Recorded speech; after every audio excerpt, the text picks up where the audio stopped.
Sid and Friends in the morning. Entertaining and informative. On the Red Apple Podcast Network. Oh, you're my best friend. This is Sid and Friends in the morning. For my friends. 77 WABC. Sid Rosenberg. There he is, Sid. Do you want to come up here, Sid? Mark, should I let Sid come up, Mark? I think so. Come on, Sid. So Sid's got the #1 radio show in New York. Got the #1 radio show in New York, like by far. Dodgers are in the middle of a 9-game road trip, but they spent their day off in Washington, D.C. They finally went to the White House despite pushback from some fans and immigrant rights advocates. The Dodgers accepting the White House invitation to celebrate the 2025 World Series championship.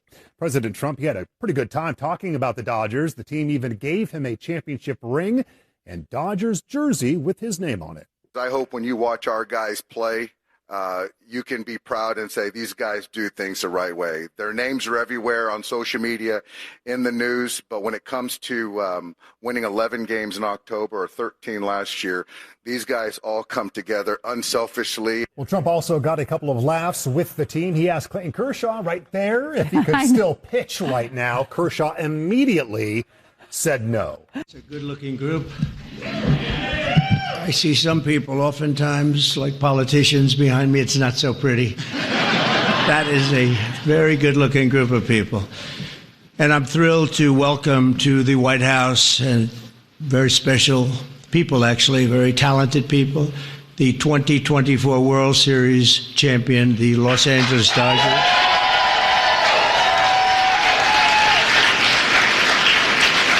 And I want to congratulate you on a legendary season, and I watched it very closely. Some of those teams were home teams, and you did a big number. You're really amazing.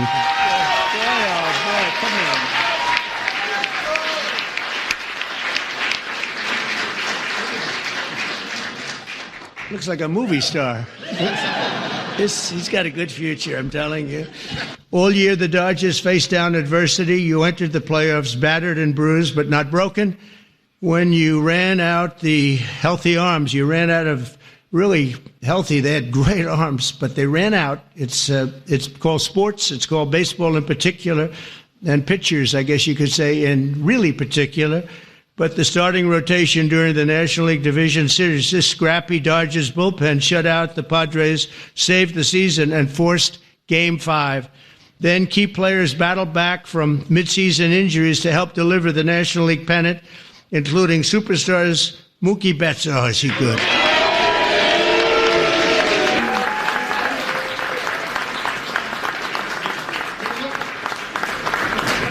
But you see a spirit on the Dodgers that you don't see with a lot of teams. A lot of teams I turn on, I say, oh, let's forget it. When I turn on the Dodgers, I like to watch the team.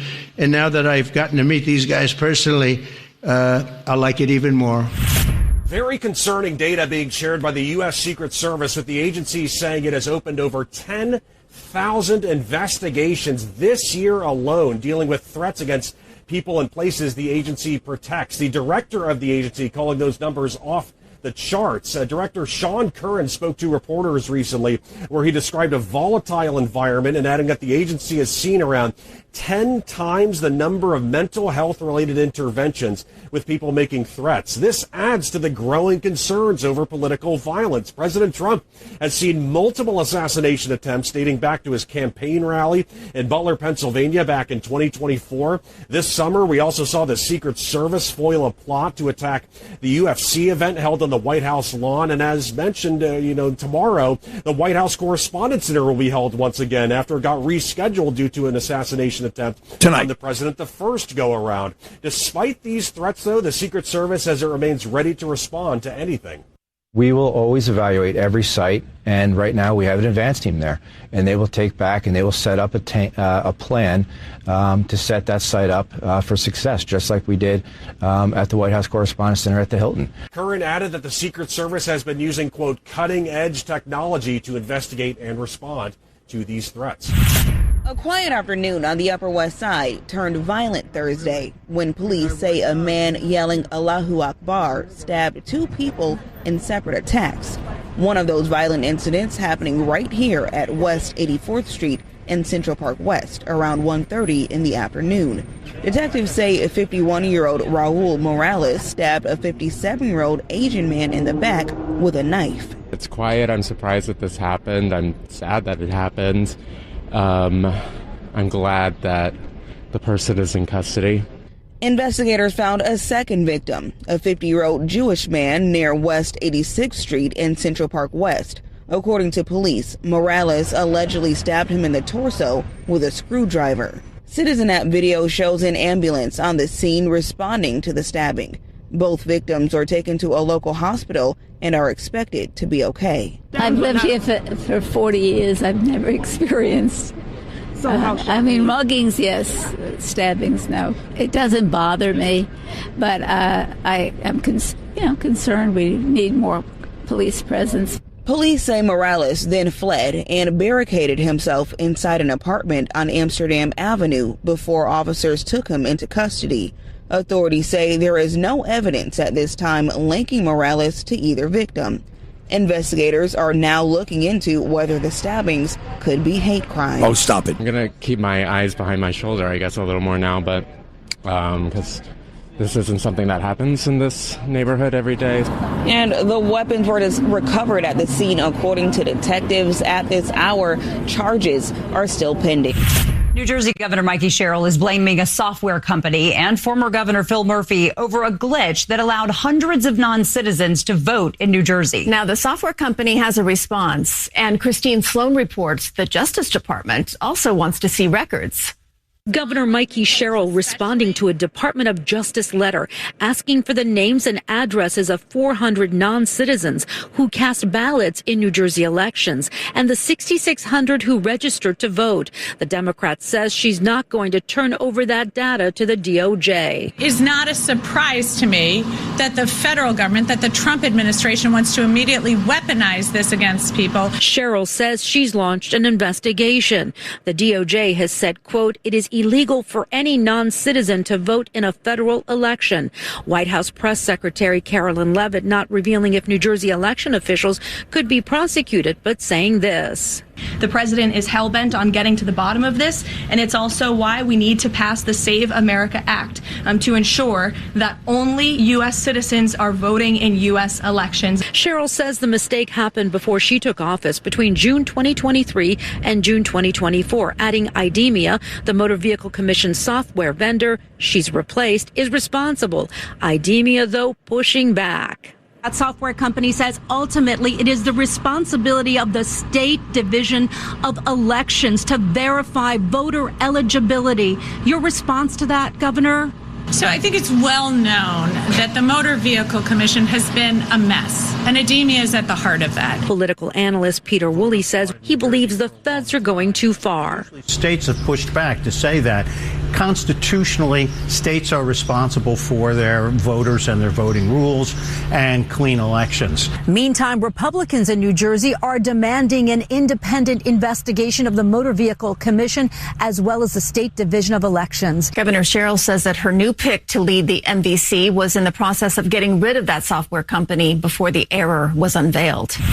I saw this coming, and they didn't like that I spoke out, especially on the Bernie and Sid show, which was, I guess, at the time, very conservative platform.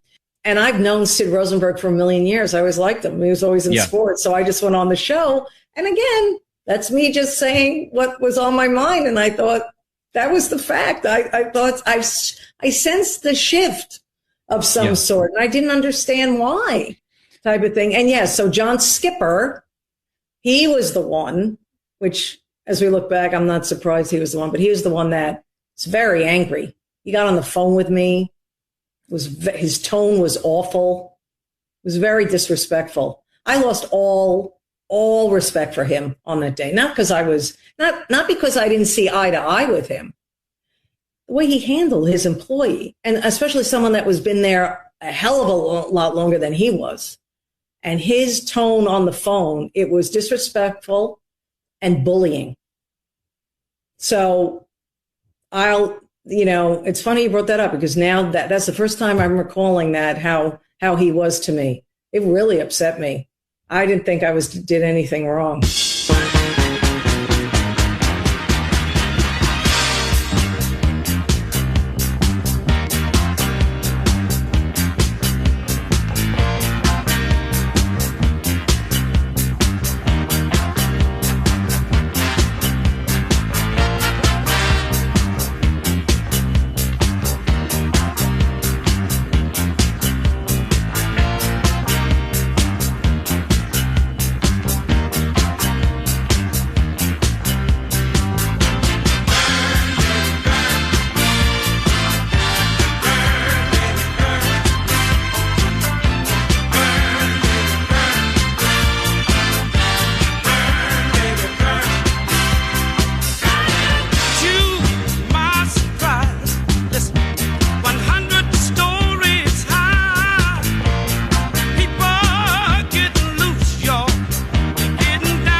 Friday, baby.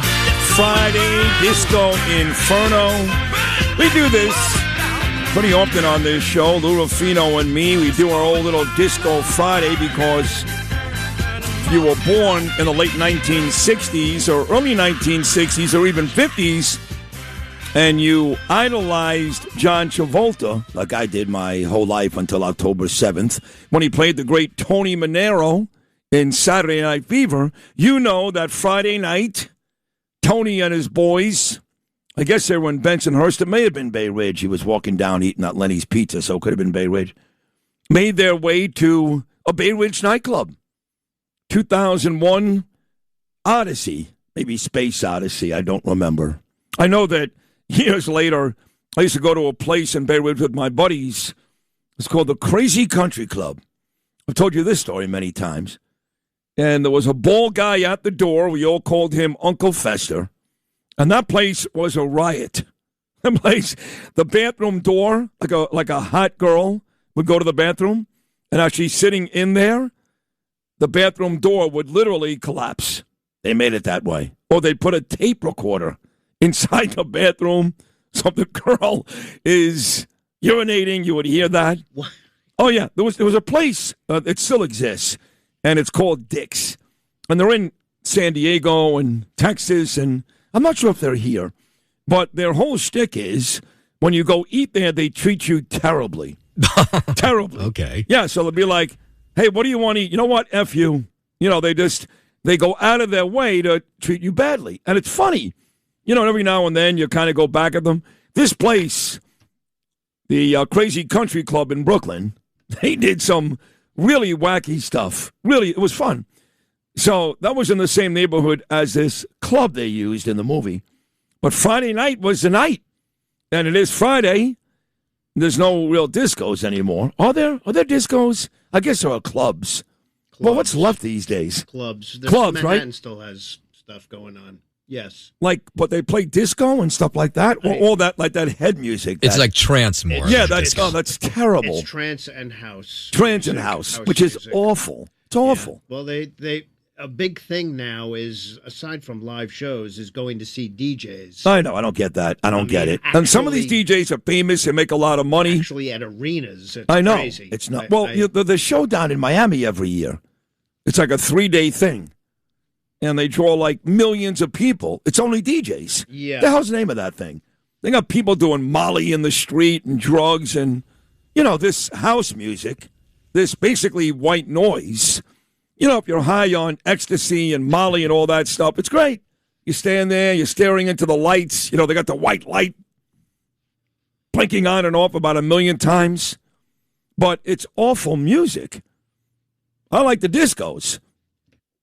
Disco Inferno and all that great stuff. There's actually songs going on in those. Right, there's actually music and lyrics and all kinds of stuff.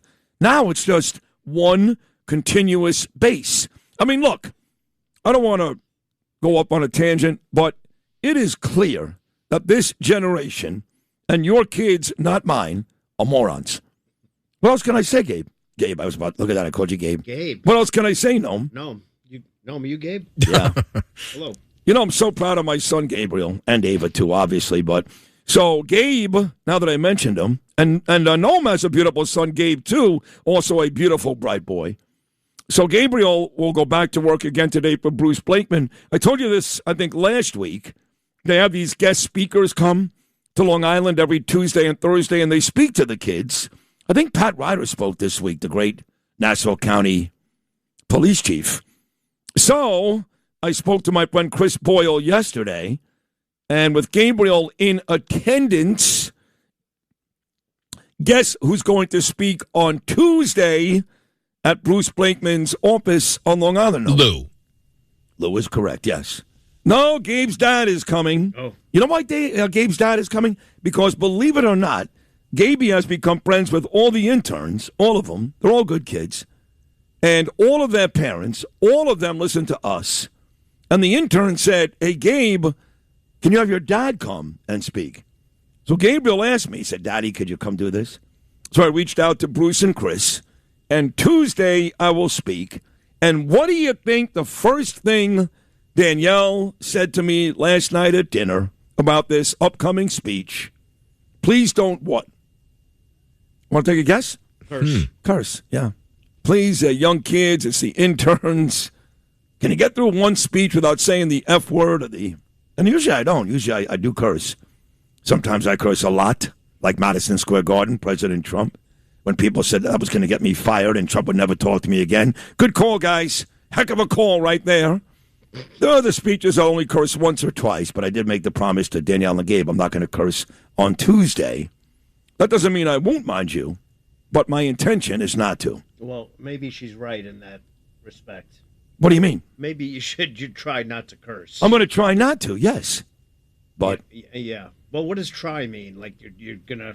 I'm going to do my best not to. But if I get fired up about something, or, I don't know, something happens, then I am no longer in control of myself. Of your functions? That's right.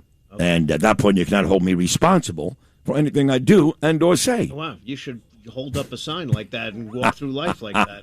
That's a good idea. Yeah, that's basically what I do here 4 hours a day. Right. Why do you think we got a 4-9? Everybody else gets a 3-1. Hello, everyone. Hello. I cannot be held responsible for what will happen. It's the unpredictability that keeps people paying attention. Well, if you were speaking to a group of like senior citizens in their 70s and 80s, yeah, I would say, don't curse. But you're talking to 17-year-olds. Right. That's all they do is curse. All they do is curse. Yeah. Right. I know. So they're not going to be offended by anything. Yeah, no, but Gabe will get upset. So. Oh, he will? Oh, then don't. If he's going to get upset, then don't. Well, Gabe, it's like the Imus thing. Imus would feign this horror, on the air, feign horror, and then he would laugh about it later. And that's what Gabe will do, but I'll still get yelled at by Danielle and Ava and everybody else, and it's not in the mood. So I just see it from her side. You do? Yeah, of course. Just try. Yeah. If we're hearing them curse all day and all day. She said I can't even call Kathy Hochul a wench, or the Wicked Witch, or a repulsive hag, or the C word. What? Well, okay. Well, maybe not C maybe word. not the C word. I don't know. It's a good word. Do you really have to control yourself to not do that? That I really do, yes. Okay, well, in everyday life, I can understand why. Right, sure. Maybe, here, as the phrase is, read the room. Well, you know right now that Bruce Blakeman and Chris Boyle and Peter King and Finton and all these people are listening, if not all four, at least one or two of them. So maybe they'll just revoke my privilege on Tuesday. I don't know. Well, when they hear you going right. back and forth about I may end up calling Kathy Hochul the C word, then what? Well, you are in front of people who are working to get Bruce Blakeman elected, so I don't think they're going to mind that. Right, how's that going to hurt? Yeah. That just helps. You might motivate them. Right. What am I supposed to do? Find nice ways to tell everybody that Kathy Hochul is a repulsive wench who hates New Yorkers, hates this country, hates President Trump, hates you. Why do I have to find a nice way to say it? I'm so tired of that. Trump curses left and right. Left and right. You know that, right? No? Of course he does. Yeah, nonstop. He's from Queens. I'm from Brooklyn. I live in Queens. I'm not going to apologize for who I am. Unless I curse on Tuesday, then I'm going to have to apologize. I made a life of apologies. Venus and Serena, the mayor. And as it turns out with the mayor, I was exactly right. He's everything I called him, down to the insect, and worse. And worse. And we'll get to this this grotesque mayor. I think because your wife is asking you not to curse, then you probably should. Well, yeah, curse. that's the whole sole reason. If anybody else did, because I have no patience for authority because they're not smarter than I am. You know I feel that way, right? Lou likes to laugh at that, but I've never respected one program director in my whole career because they don't know more about radio than I do. Nobody does. Nobody. Sorry, nobody.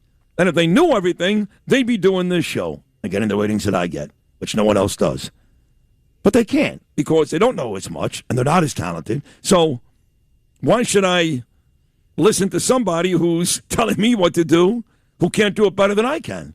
Does that make sense, Noam? It totally makes sense, yeah. It makes people say I'm uncoachable. That's not true. I listen to the guys here, John and Chad and the rest of them, occasionally, not all the time.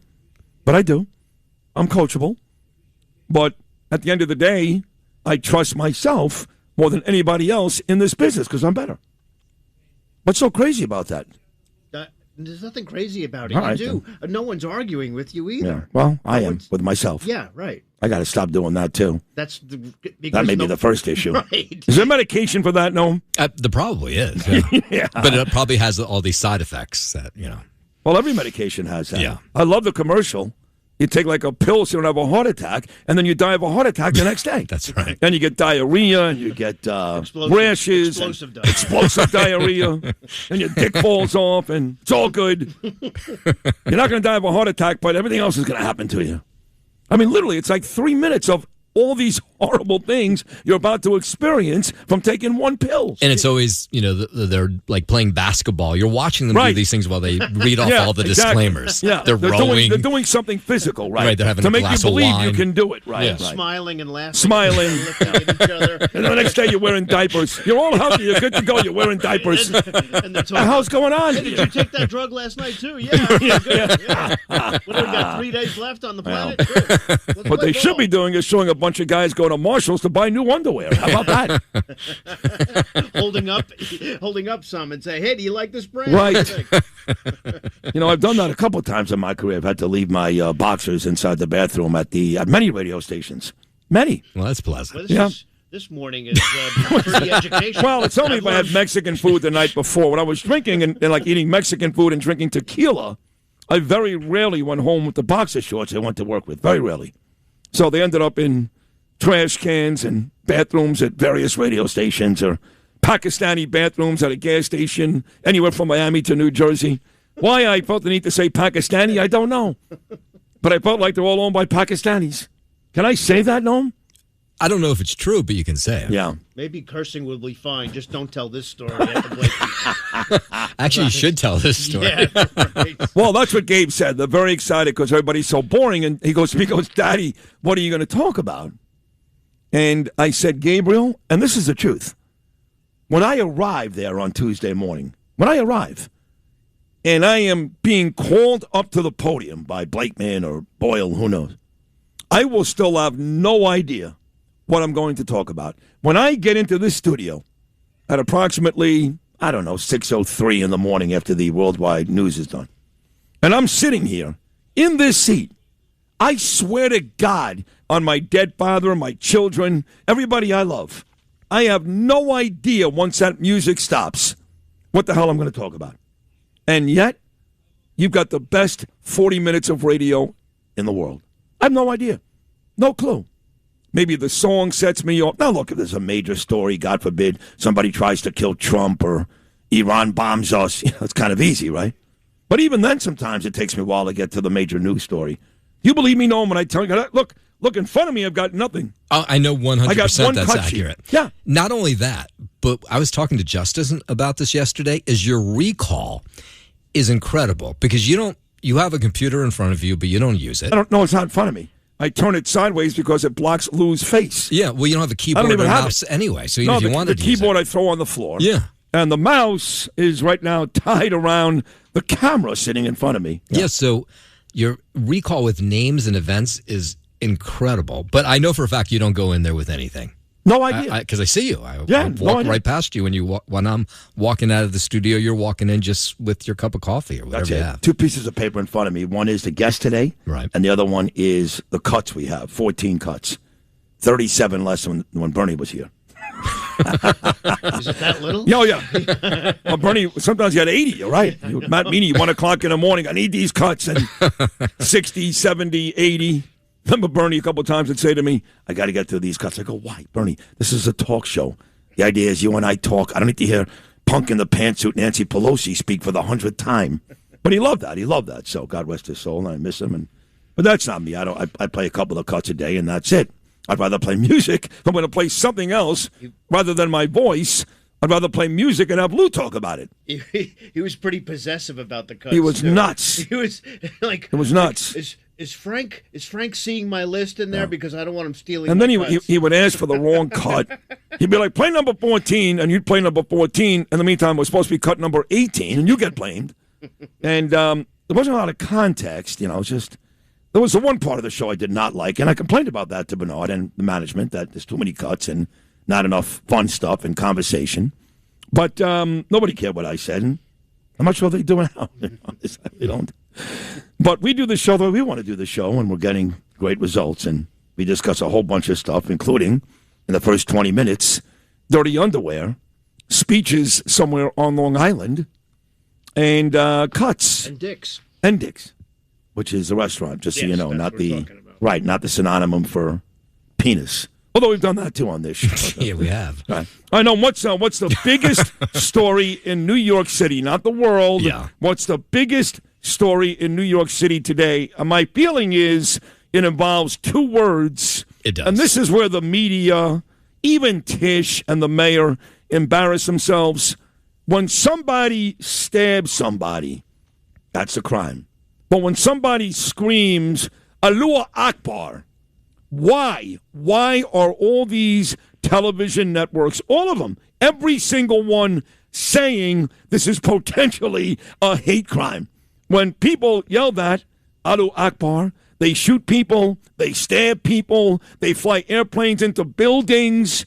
It's 1,000% a hate crime. Why even say that?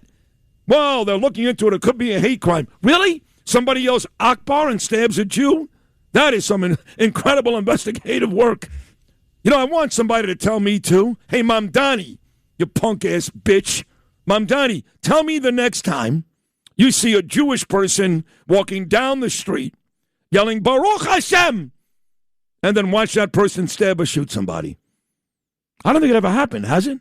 Not that I know of. Baruch Hashem, and they shoot or stab somebody, but you hear Allahu Akbar, and you're getting shot, you're getting stabbed, they're going to fly a plane into a building, that is exclusive to Muslims. Sorry, and you bet your ass it's a hate crime. So let's start right there. Not potentially, not the looking into it. We saw 2 hate crimes in New York City yesterday. The day after, the mayor asked New Yorkers to riot because he's calling a good man trying to protect 9 million people a criminal, a war criminal, and is accusing America's best friend of genocide.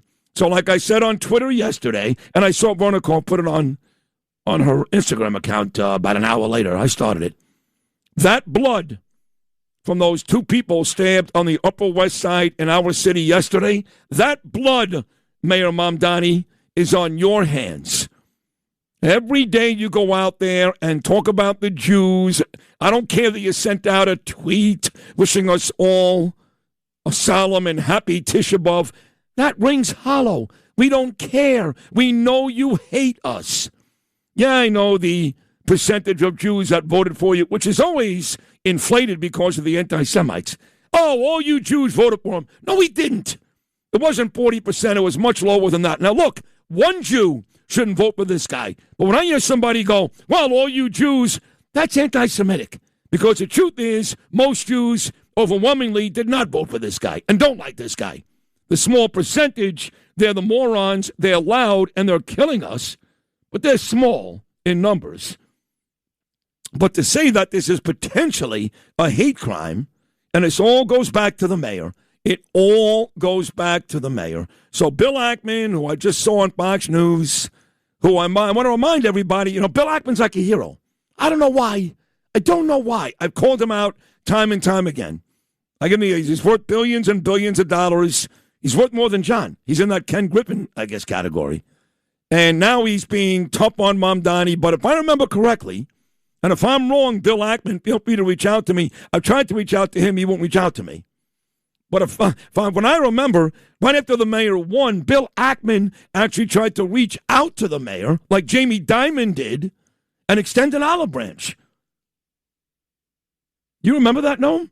Yeah, it was right after either he was inaugurated or won the race. Right, I forget which one. Right. So Bill Ackman has not been against him the whole way. He was during the race. Bill Ackman was the one who I thought embarrassed himself with Eric Adams, like some of our friends here, quite frankly, if I'm going to have an honest conversation. I told everybody from day one, he can't win. I was right. He had to drop out. It was so bad. He lost the support of everybody in this city. Now he's looking like $1 million because he's sandwiched in between Bill de Blasio and Mamdani. But Adams was a bad mayor. For 3 years, a terrible mayor. But he looks great today. I'll give you that. So Ackman is out there yesterday doing some podcast talking about the dangers of Mamdani and how people like Ken Griffin are leaving. Duh. And now Ackman is even talking about running for mayor. Now, look, I've been critical of Ackman because I've been right. He did extend the olive branch. He has not been very consistent and not very smart in his political talk. But he's worth billions and billions of dollars. And he's a smart guy. And if you ask me today, I'd rather have Bill Ackman, who's Jewish too, or Mamdani as mayor. That's a silly question. And we may need a good businessman to run this city. No disrespect to Sid Rosenberg or Michael Rappaport or Jessica Tisch. So when I heard this morning Bill is contemplating running, even though I think he's a little full of it, and he's been wrong a lot.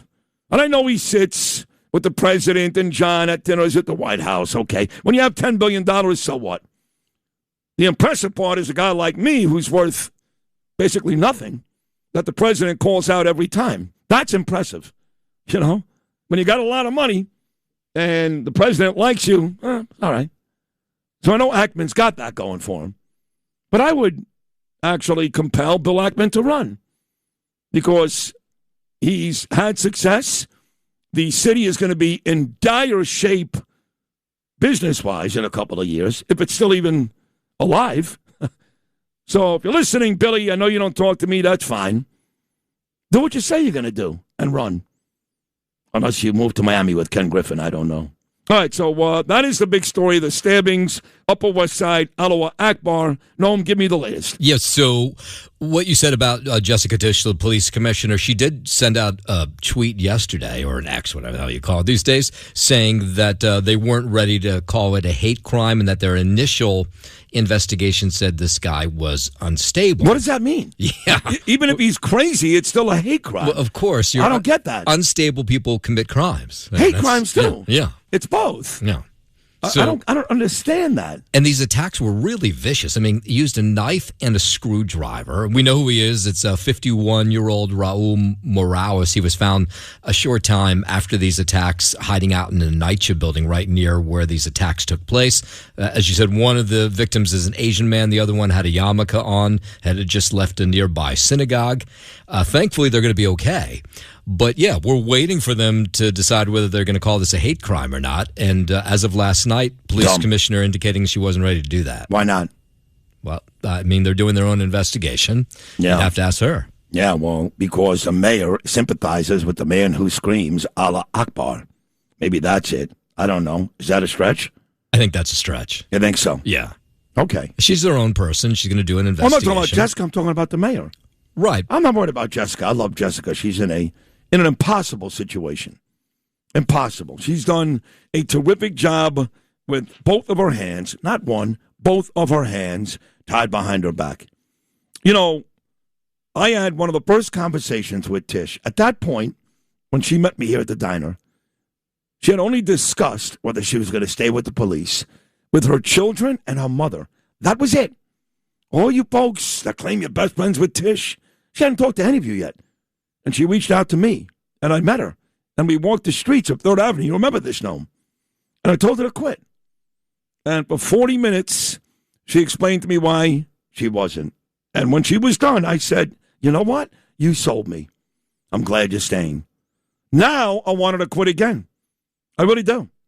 Because as crazy as this sounds, with me working in this city, my wife working in this city, my beautiful son going to school in this city, and my daughter Ava, who's actually going to Pennsylvania soon, thank God, but working in this city, I'd almost rather see it completely fall apart. So he'll be out of here, and we can rebuild it. And she doesn't need this garbage, Jessica. She can make millions and millions. Not that she needs it. She's loaded. I get it. But she could work for any security firm anywhere around the world and be respected and loved. I got news for you. Even some of the men and women who work for her are disrespectful. And no one loves the cops more than me, but they feel emboldened, these cops, to tell me the way they feel, and a lot of them are not very nice. So I'm not exactly sure what Jessica Tisch enjoys about this job. I don't know. I don't get it. I'd like to see her go home. I really would, but she's not going to.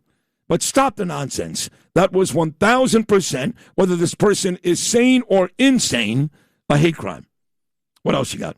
That's by far the biggest story of the day. I mean, then we have, the community of Ozone Park has done an amazing job putting their arms around this family of Sergeant Angel Rampersad. She's the Queen soldier that was killed in that Iranian strike in Jordan last Friday. And the mother spoke out yesterday. There's going to be a vigil on Monday for the greater community. And the mom saying yesterday, she said, it's amazing the amount of New Yorkers that have come up to her in the last 48 hours. And now the Ozone Park Block Association is asking the Queensboro president to rename the block in honor of the sergeant. They should do that. Yeah. I love that. That's great. And then we told you yesterday the crazy nonsense of the town of Edison was shut down for business all week until last night. You had maybe one of the more angrier town meetings there yesterday. The lawmakers there could not come up with a budget, and so they furloughed 350 workers, including some police officers. They were out of work all week long. And so community members came out, and they really lambasted this town council, saying, just grow up and do your job. And as of late last night, they passed a budget deal, and so Edison's back in business this morning. All right. Is that all the local stuff? One more. Yeah. There is, we've seen this over the years many, many times. So, but just want to warn you, they're back out there again. These fake Con Ed workers that are roaming the streets. We don't know how many. It could just be a few. But this woman in Flatbush let one in earlier this week. And the moment she did, this guy took a gun, shoved it to her head, grabbed her purse. Her husband fought back. He was hit over the head with the butt of the gun. And thankfully, they caught up with this guy because when he took the purse, he also took the phone, which was in the purse, and police were able to ping the phone and track this creep down. But Con Ed warning, if somebody shows up at your door and you haven't called for a utility worker, likely it's a fake, but they say just shut the door and call them to make sure that these guys are real. One more story in New Jersey. These illegals getting to vote. 6,600 registered, 400 voted. And I love a text I got this morning from my dear friend Russ Sullivan. You know Russell, the brother of Mike Sullivan, Mr. Brennan and Carr in Brooklyn. Russ, former Secret Service, listens every morning from Virginia, which is real, or maybe Maryland. I don't know, one of those two. But it's very, very humbling for me. I love Russ. He's talking about the software glitch. That was Mikey Sherrill's blame. She blamed President Trump, she blamed Bill Murphy, and she blamed this software company for the glitch, and that's why nearly 7,000 illegals had a chance to register, and 400 of those actually voted in the state of New Jersey. And here's Russ's text to me right before the start of the show. No software glitch. The only glitch are Democrat operatives inside the NJ Motor Vehicle Commission and NJ Division of Elections who probably manipulated the software to register illegals. I wonder who every one of those votes were cast to. I like what Russ had to say. How about you, Noam? Yeah, well, this France-based company that is in charge of the motor vehicles app or website in New Jersey is called Endemia. And they say they've done their own investigation, and they say no, they don't. They said it functioned perfectly well. The systems. Believe them. And so now the question is, what's going on here? Now, the governor's promised that she was going to do a top-to-bottom investigation of this. We'll have to see if she does. But the French company saying today, no, our systems function perfectly well. Who do you believe, this French company or Mikey Mohammed Sherrill? Well, it happened before she was in office, but somebody was behind it. Yeah, true. We had this lady in studio a couple of days ago, Miley Hornick, got a lot of play. Lara Logan. You know Lara Logan? Sure. She was actually tweeting about me and Miley last night. She said, look at this, more election fraud. And she took a picture of me and Miley and tweeted some of the content. Lara Logan. Well, Monica Crowley reached out to me yesterday. We love Monica. And she said, listen, this lady, Dr. Naomi Wolf, she is all over all this election fraud with Mamdani. And she's got reams and reams and reams of information that 1,000% points to Mamdani election fraud. Like they should recount that whole damn race. And she's going to be live in studio coming up at 7:35 this morning. And I can tell you that President Trump and Monica Crowley can't wait to hear this interview. Well, how about that? No, that's big. Very big. That's all we do on this show is big. Right? That's all we do is big. What else is going on? I think those are the big stories in New York City anyway, yeah. Well, what's the latest with Iran? Well, we trade a volley of missiles between the two countries. 13 straight nights. Yeah. Now they were shooting missiles from Iran into Bahrain, drone attacks as well. And then some missiles hit inside Iran. A number of people were killed. You had the foreign minister of Iran saying that they're going to amp things up now that some Iranians have been killed. And then you had the president saying yesterday that there was hell to pay for what happened over the last couple of weeks.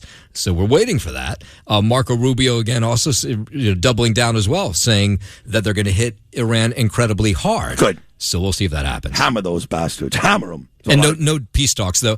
They had the Iranians were in Islamabad talking to mediators there, but the Americans didn't show up. And Marco Rubio said, why should we? They're not serious. We're not going to show up until they're serious. And they said no anyway. Yeah. They said no to the latest peace proposal just yesterday. I don't know. It's unbelievable how right I've been about this. Can't wait to talk to KT McFarland today. Oil's back to $100 a barrel. No, it's going to go right back down. Stop it. Stop talking about the war. Stop. The only person that's been right is me. That's it. Oil's back up through the roof. Gas is again over $4 a gallon. Service people are dying. Civilians are dying. And we're still talking about amping it up.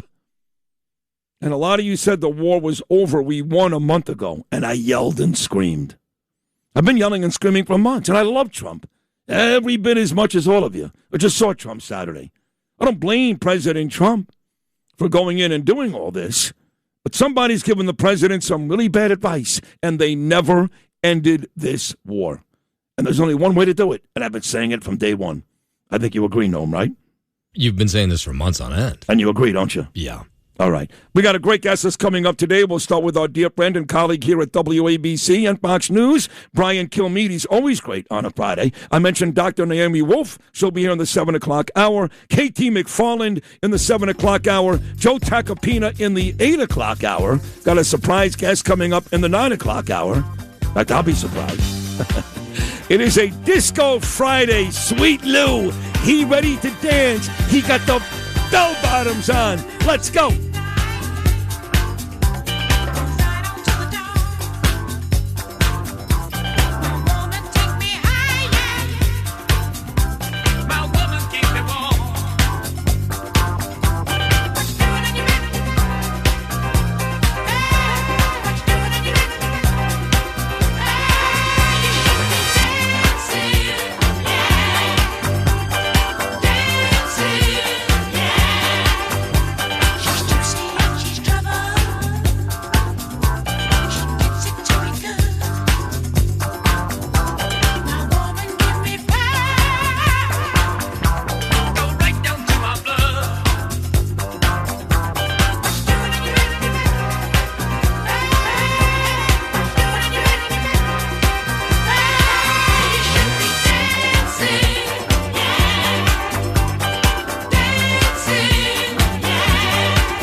WABC Traffic and Transit. Well, from the Apple Bank Traffic Desk, starting on the Long Island Expressway as you head westbound, you do have delays coming into Queens Boulevard this morning, and then also on the Jackie Robinson as you start to come in at the Kew Gardens interchange. Eastbound, a lot of slow traffic, and then the usual stuff up and down the Van Wyck. Inbound Gowanus BQE, top of the canal, right on up to the Brooklyn Bridge with slow traffic. Your stop and go southbound as you come away from Queens Boulevard, right on down to the Williamsburg Bridge.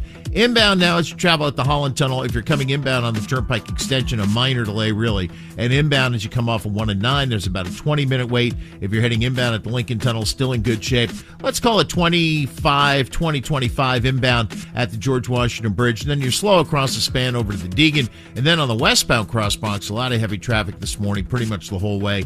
And then as you travel northbound on the New England Thruway, still that road work up there around exit 15, slowing everybody down. And just one train, the 640 out of Jersey Avenue due in New York at 7:37. That train was canceled and alternate side in effect today. Traffic sponsored by Apple Bank, now at the highest annual percentage yield this year on any 6 to 12 month CD. Visit your local Apple Bank today. Member FDIC, $25,000 minimum deposit required to open, new money only. Early withdrawal penalty may apply. I'm Joe Nolan with traffic on Talk Radio 77 WABC. And informative. This is Sid and Friends in the Morning. 77 WABC.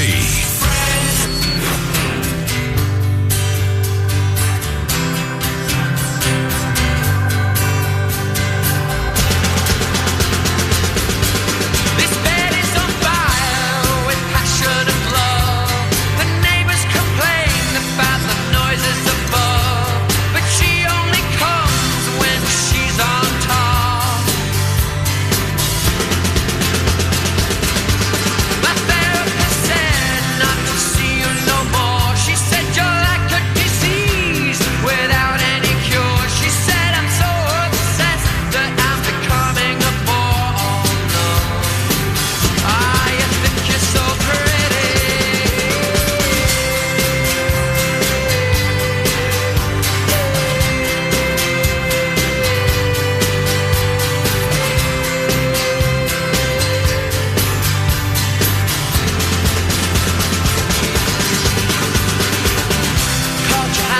love seeing these sports teams go to the White House. The two-time reigning World Series champion Los Angeles Dodgers, who I believe will win their third consecutive World Series this year, even though I think the Milwaukee Brewers may have edged ahead of the Dodgers for the best record inside the NL. It doesn't matter. The Dodgers are loaded. And they won and went to the White House yesterday. And there was one video that I saw on Twitter. I loved it. It was Trump and Ohtani, just the two of them. Trump was sitting down at his desk in the Oval Office, and Ohtani was standing next to him. And they shook hands, and it looked great. They both looked great, suits and ties. So you had Trump and Ohtani. And then the Dodgers, very classy, gave President Trump a World Series ring with his name on it. They engraved his name. Did you see that, Noam? I did. Now, I thought there was controversy around one of the Dodgers superstars, who was a superstar before that with the Boston Red Sox, which reminds me, where the hell is Joseph Abboud? Abboud hasn't texted me in months. He used to text me every single day, never missed a show. Maybe he's in North Carolina with his daughter over the summer, I don't know. But this is an APB for the best men's fashion designer ever, Joe Abboud. I miss you. Where are you? So Betts was a great Red Sox, went to the Dodgers and wins World Series there, too. And I already wasn't going to the White House. Now, I don't know why. I always assume, and maybe I shouldn't, that the players said, don't go because they don't like Trump. But maybe he had something else to do. I don't know. But Trump made it his business to compliment Mookie Betts during the speech yesterday. Was Mookie even there? No. He was not. Interesting. So maybe he wasn't. Maybe he was not there for personal reasons. Because why would Trump bend over backwards to compliment Mookie if he didn't go because he doesn't like Trump? Well, what they were reporting was that he was with his family. He used the day off to be with his family. Yeah, that's nonsense. That's usually, I don't like the president, I'm going to stay with my family. And if the White House did that. Yeah, if the White House invites you to meet with the president, I can't think of too many things. I mean, if you have a wedding, well, here's where I'm going to be honest, okay? Yeah. And this is why the guy. If Joe Biden ever invited me to the White House, and I was a couple of feet away from Joe at the State of the Union, which, of course, I was thrown out of, if I'm going to be completely honest with you, if Joe Biden ever invited me to the White House for anything, I want to talk to Sid about anti-Semitism, I wouldn't go. So I'm not going to sit here, because I'll be a hypocrite, which I am anyway, but at least I admit it. I'm not going to sit here and tell these players, like Jalen Hurts, who I can't stand anyway, that they're scumbags for not going, because I am readily admitting right now that I do not respect the office enough to go there if I don't like the person. I would never go if Joe Biden ever invited me. Just like I would never go to Albany if Kathy Hochul ever invited me. And I would never go to City Hall if Mamdani ever invited me. I know you guys know I'm serious, and I'm being truthful. What if Joe Biden would give you the Medal of Freedom? Be there tomorrow. No, I wouldn't go. I wouldn't go. I'd have one of you guys going, except that on my behalf. Because I can't say anything nice about the guy. I'm going to stand there and say nice things about him? I can't. So I have stopped, because I did this for years. I remember yelling at all these players, who wouldn't go? I wouldn't go. It's kind of like that movie, 25th Hour, with the great actor Ed Norton. It was a Spike Lee movie. It was such a great movie. I hate giving Spike Lee credit because he hung up the phone on me, but he stares at the mirror and he goes, F the Puerto Ricans, F the Jews, F the blacks. And he goes on for like 3 minutes. A long time. Yeah, yes. Every community you can think of, F them. And then he stops, and he stares at the mirror, and he goes, nah, you know what? F me. He was on his way to prison the next day. That was the theme of the movie. It was great. One last night out with all his buddies, Barry Pepper and Philip Seymour Hoffman. His girlfriend was Rosario Dawson, yeah. Oh, what a great But he came to the realization, it's me. And I'm telling you, I wouldn't do it. So for all the years that I yelled at these ball players, I wasn't being honest. I would not go. So I'm not going to do that anymore, is what I'm trying to say to you. If you don't want to go to the White House, and then maybe I will because I love Trump and I'm a hypocrite. So if you don't go, you're a scumbag. But if you don't go to a Democrat, then you're a good guy. Well, it's only been an issue with President Trump, it seems, right? I mean, I don't remember people saying Barack Obama. Did people not go to see Barack Obama? A very famous goaltender who won the Stanley Cup, who shared the name with a black basketball player who played for the Knicks out of Villanova, Tim Thomas, who had a great year that year. I think he won the Vezina, and maybe the Conn Smythe, too. Boston. He didn't go with Boston right. because he hated Obama. And I was like, yeah, I love that guy. I'm a hypocrite. If you don't go see Trump, you're a bad person. If you didn't go see Obama, you should get the Medal of Freedom. So I'm going to stop doing that, okay, no? Okay, I'm going to hold you to that. Yeah. Well, I can't promise, though.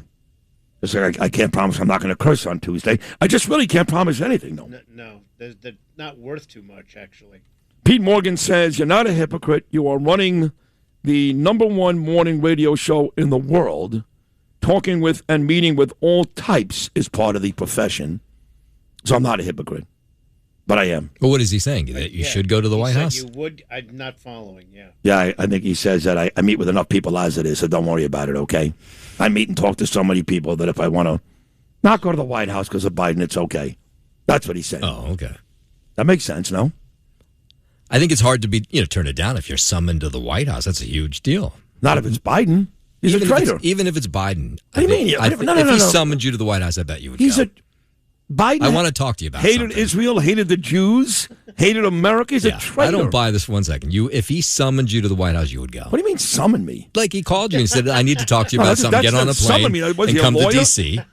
If he asked me to come? Yeah. Respectfully, not summon me. I don't want to Well, that's kind of what it is. He says, come. So would I come? I think you would. No, I'm telling you I wouldn't. I think you would. Well, you're wrong. I mean, I've been invited to dinner already by the mayor's people. What's the difference between the mayor and the president? Mom Donnie invited you to... Yeah, I wasn't supposed to say anything, but yeah. Months ago, people reached out to other people and wanted a little get-together. Wow. He'll deny it today. So if you're listening, Katie Honan or everybody else, just ask the mayor, is that true that at one point you actually considered dining with Sid? And the truth is, the answer is yes, but he'll deny it. Just like Mike Francesa denies that he tried to hire me and Max Kellerman. Wait, go back to Mom Donnie for a second. How far did this go? Did he sent an invitation? Like, did you have a place, or did it not even get that far? Brian Kilmeade, WABC and Fox News. He's coming up next.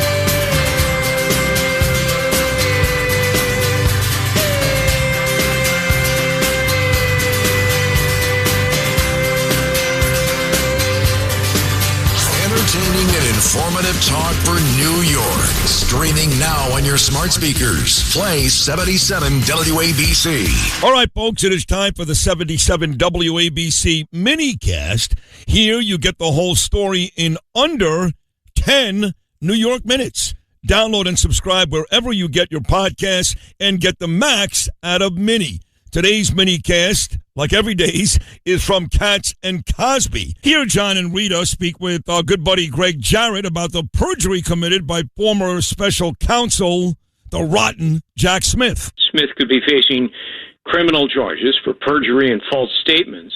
You'll recall that about 7 months ago, Smith testified that he and his legal team never obtained or read any communications from members of Congress, but newly revealed DOJ documents show that they did. Indeed, they read the text messages and probably emails of more than 40 members of Congress, as well as text messages from White House phones. This is Sid on Sports. Oh my goodness! Sponsored by Peerless Boilers on 77 WABC. Justin Ellick here with your sports update, sponsored by Pete Morgan and Peerless Boilers. Go to peerlessboilers.com to find a deal near you. Peerless Boilers, the world's best built boilers. No baseball yesterday. Both the Mets and the Yankees off. Yankees will head to Philadelphia for the weekend. Go up against the Phillies. Game 1 at 3 tonight, 6:45 p.m. It's the opener there. Cam Schlittler to start for New York against Phillies. Jesus Luzardo. Yanks head into the weekend 2 games back at Tampa Bay for first place in the East. As for the Mets, they'll welcome in the Dodgers for the weekend opener tonight of a 3-game set, 7:10 p.m. first pitch. Sean Manaea to start for New York against LA's Roki Sasaki. And speaking of the Dodgers, President Trump welcomed the defending World Series champion team to the White House yesterday, calling the team, quote, one of the great brands anywhere in the world during a Rose Garden event celebrating its second title in as many years. And as Sid mentioned, Dodgers star right fielder Mookie Betts was not in attendance.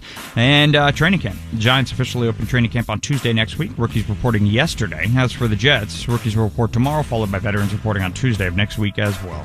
That's your sports, sponsored by Pete Morgan and Peerless Boilers. Go to peerlessboilers.com to find a deal near you. Peerless Boilers, the world's best built boilers. I'm Justin Ellick on 77 WABC. Saturday night, here we go.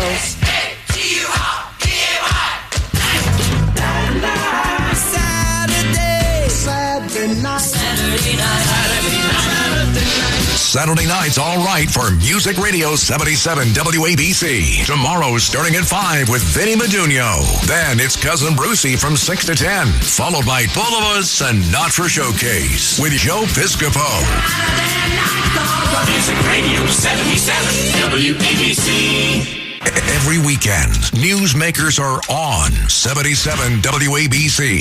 The Cats Roundtable. John Catsimatidis talks with NYC Comptroller Mark Levine about record high rents in Manhattan and Brooklyn. Median rents in Manhattan, $5,295 per month. It's insane. With Medicare Administrator Dr. Oz about widespread fraud in the medical system. The entire state of New York uses only $400 million. So these guys have $2.1 billion in 2 boroughs. Cousin Brucey. With Ernie Isley of the Isley Brothers about getting Jimi Hendrix his first Fender guitar. He was like, can I get a Fender? A white? Like, yeah. He was like, oh my God. When you know, with Michael Cohen as he goes after pundits who attack President Trump for his actions on Iran. The same energy as the guy who won't quit the job he hates because confrontation is scary. Listen to these mini-casts and more. Download the 77 WABC mini-casts. Everything you need to know in 10 minutes or less. WABC Traffic and Transit. From the Apple Bank traffic desk, as you begin to travel on the New England Thruway, we still have some pretty big delays getting up to exit 15. Again, that construction should be out of the way already, if it isn't already. So as you're traveling that way, just allow a little bit of extra time. A little slow traffic about 86th Street, right on up to approaching Industry City. Then from just about the canal to the Brooklyn Bridge. You do have delays inbound on the LIE coming into Queens Boulevard, also southbound on the Brooklyn-Queens Expressway as you get down to the Kosciuszko Bridge. A solid 20 inbound from 1 to 9 off of the Jersey Turnpike. All the rest of the approaches to the Lincoln and Holland tunnels with minor delays, and we're going to call it 20 inbound at the George Washington Bridge. And the 640 out of Jersey Avenue due in New York at 737. That one was canceled. Traffic is sponsored by Apple Bank. With an Apple Bank Pick Your Term CD, you get a guaranteed rate of return that fits your 6 to 12-month timeline. Stop by an Apple Bank branch to open. Member FDIC, $25,000 minimum deposit required to open. New money only. Early withdrawal penalty may apply. I'm Joe Nolan with Traffic Talk Radio 77 WABC. 77 WABC. This is Sid and Friends in the Morning. No, I get by with a little help from my friends.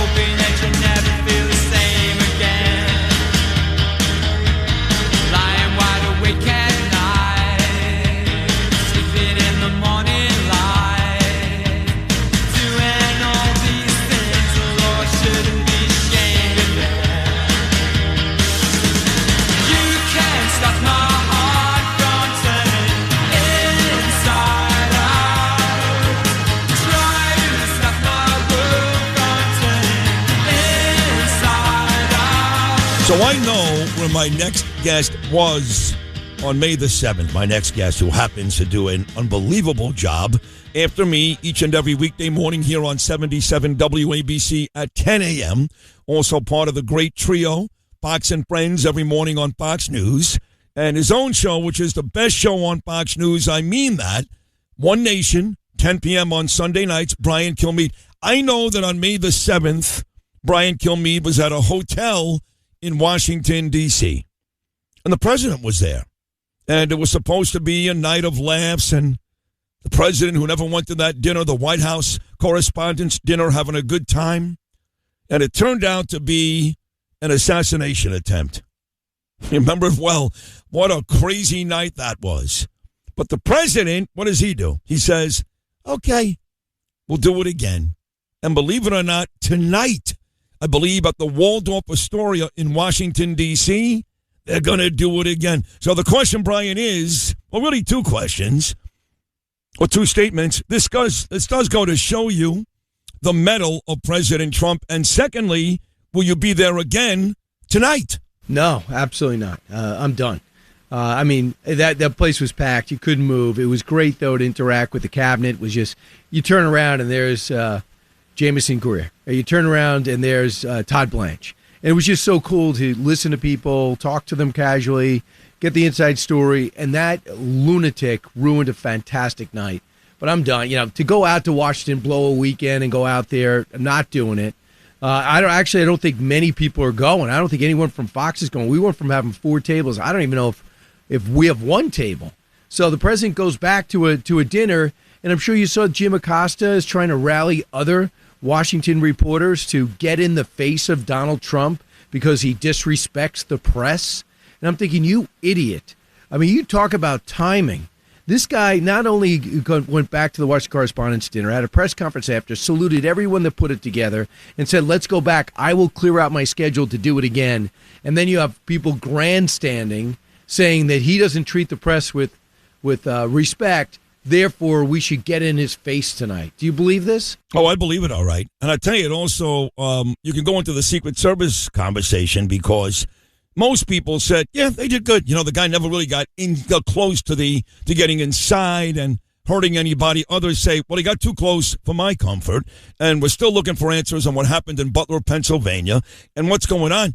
I read a couple of days ago, Brian, maybe you can confirm this or deny it, that the Secret Service has now, over the last couple of months, exposed or unveiled over 10,000 different plans or attempts to kill President Trump. That's a big number. Sounds to me like they're doing a halfway decent job, no? Yeah, and Sean Curran, who's a great guy, I saw him Sunday at the World Cup final, and I talked to him, and he says, we've never seen anything like this. He's been doing this 26 years, and he's never seen anything like it. And now it goes to the whole cabinet.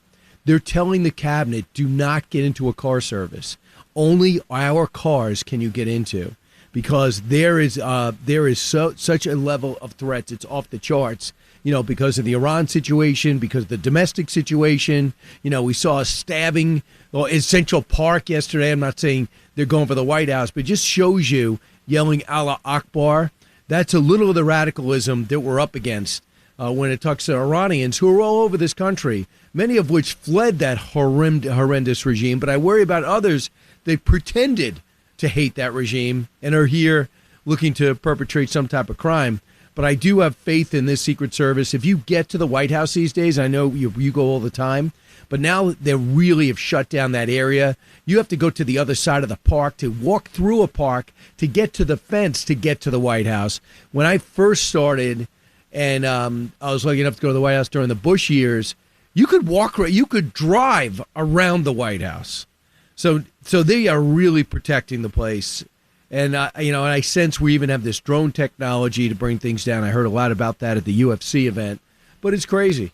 You know, I don't really know if it's ever going to subside. Really, I don't. Well, it will subside if a Democrat wins, and God forbid, in 2028 it'll subside. But this is my dear friend who's amazing on radio, on TV. He really is, Brian Kilmeade. You mentioned the attacks on the Upper West Side, 2 stabbings and yelling Allah Akbar. And, you know, right away I went to Twitter at Sid Rosenberg 19. I'm vicious on there. I curse. I do all this stuff they tell you not to do. I don't care.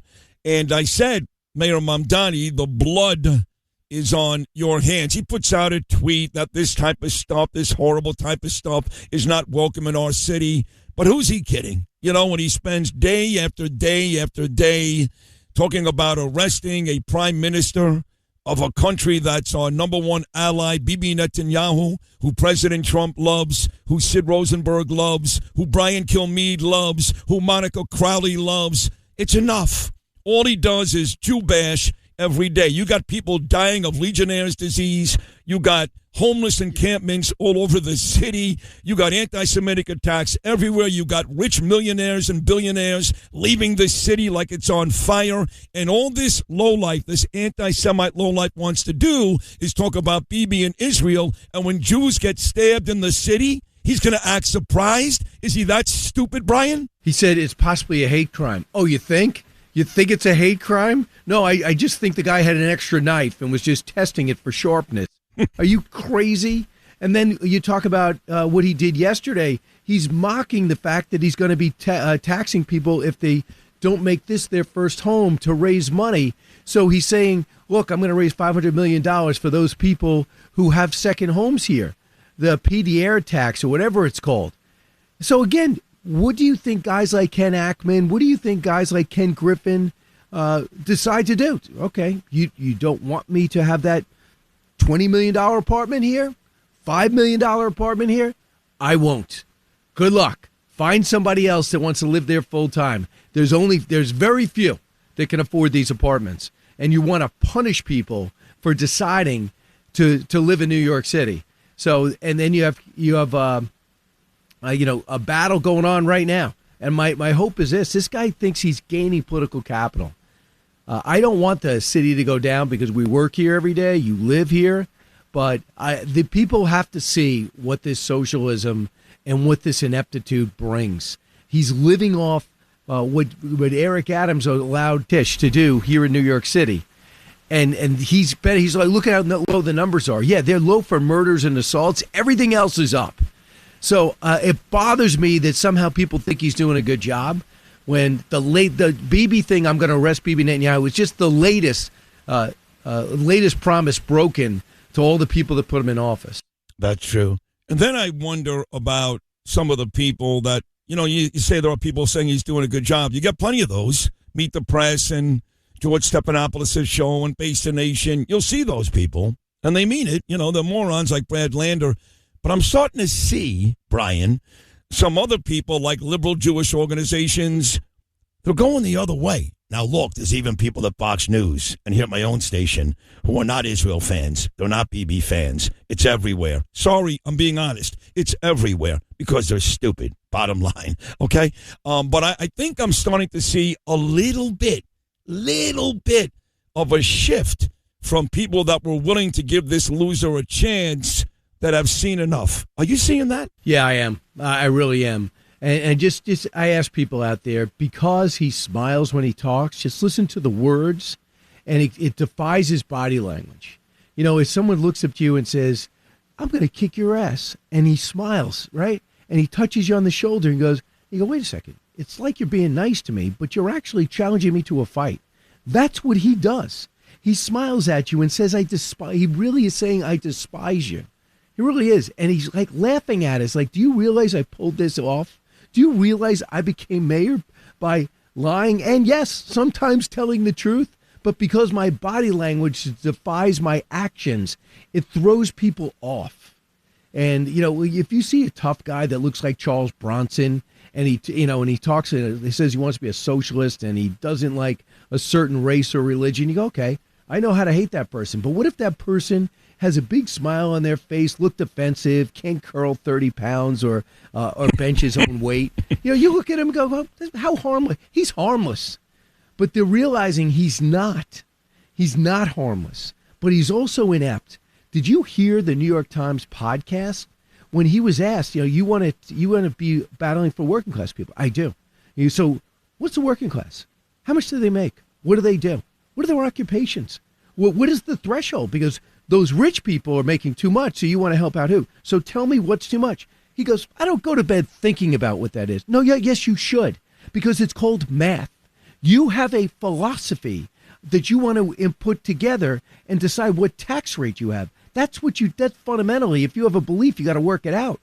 So he is sitting there And that doesn't even define what working class is. He wants to help workers, but the people that vote for him are overeducated white people who are on the descent, who make on the average $60,000. They're not blue-collar workers. They don't have a callus. They don't use free weights. They never broke a sweat. They just took ridiculous courses and are wondering why life is unfair to them. Boy, that is so well said. This is Brian Kilmeade. This is why Brian is a huge star in our business today. That was perfect, Brian. It really was. About 3 minutes ago, I'd be remiss if I didn't discuss Iran with you. You're so good with the foreign policy stuff. And, you know, it's basically at this point, it's all-out war. Not yet, but that's where we're going. There's no two ways about it. And I've been yelling about this for months. I know you have, too. It's the only way to end this. There's no other way. There is no diplomacy, wasting time, Kushner and Witkoff and Vance and all that nonsense. They will go down if they have to. They're not going to do a deal. They're not going to comply. So all-out war, I hate to say it because some of your colleagues will get mad at me. I don't care. It's the only way to end this. That's where we're going. Yes? Yes, and Trump gets it. There was a story in the New York Post today that when the Iraqi leader came to visit him, he gave him terms for a ceasefire to hand off to the Iranian officials, and they're not going for it. It was probably extreme. But I'm very comfortable. And by the way, I talked to Jared Kushner for a long time on Sunday, and he's a good guy, and Steve Witkoff's a good guy. And they do their research, but they are not capable. No one is capable of landing a deal because you have to have rational actors on both sides. We're not dealing with rational actors. The president finally realizes that. He explored everything. I'm talking about bad guys you can do deals with, but irrational people you can't, who don't care about their people. And now the Houthis are involved, and now oil is $100 a barrel, and they're trying to shut down the Red Sea to various success. So we have no choice. We have no choice. I love that the president says, hey, I got like $500 billion in frozen funds. I'm going to start using it. Every little thing, all the damage the Houthis do, we're taking out of your money. And I want to see restitution to the Marine families in the 80s and those people that were victims of EFPs through the Iraq War and the victims on Achille Lauro.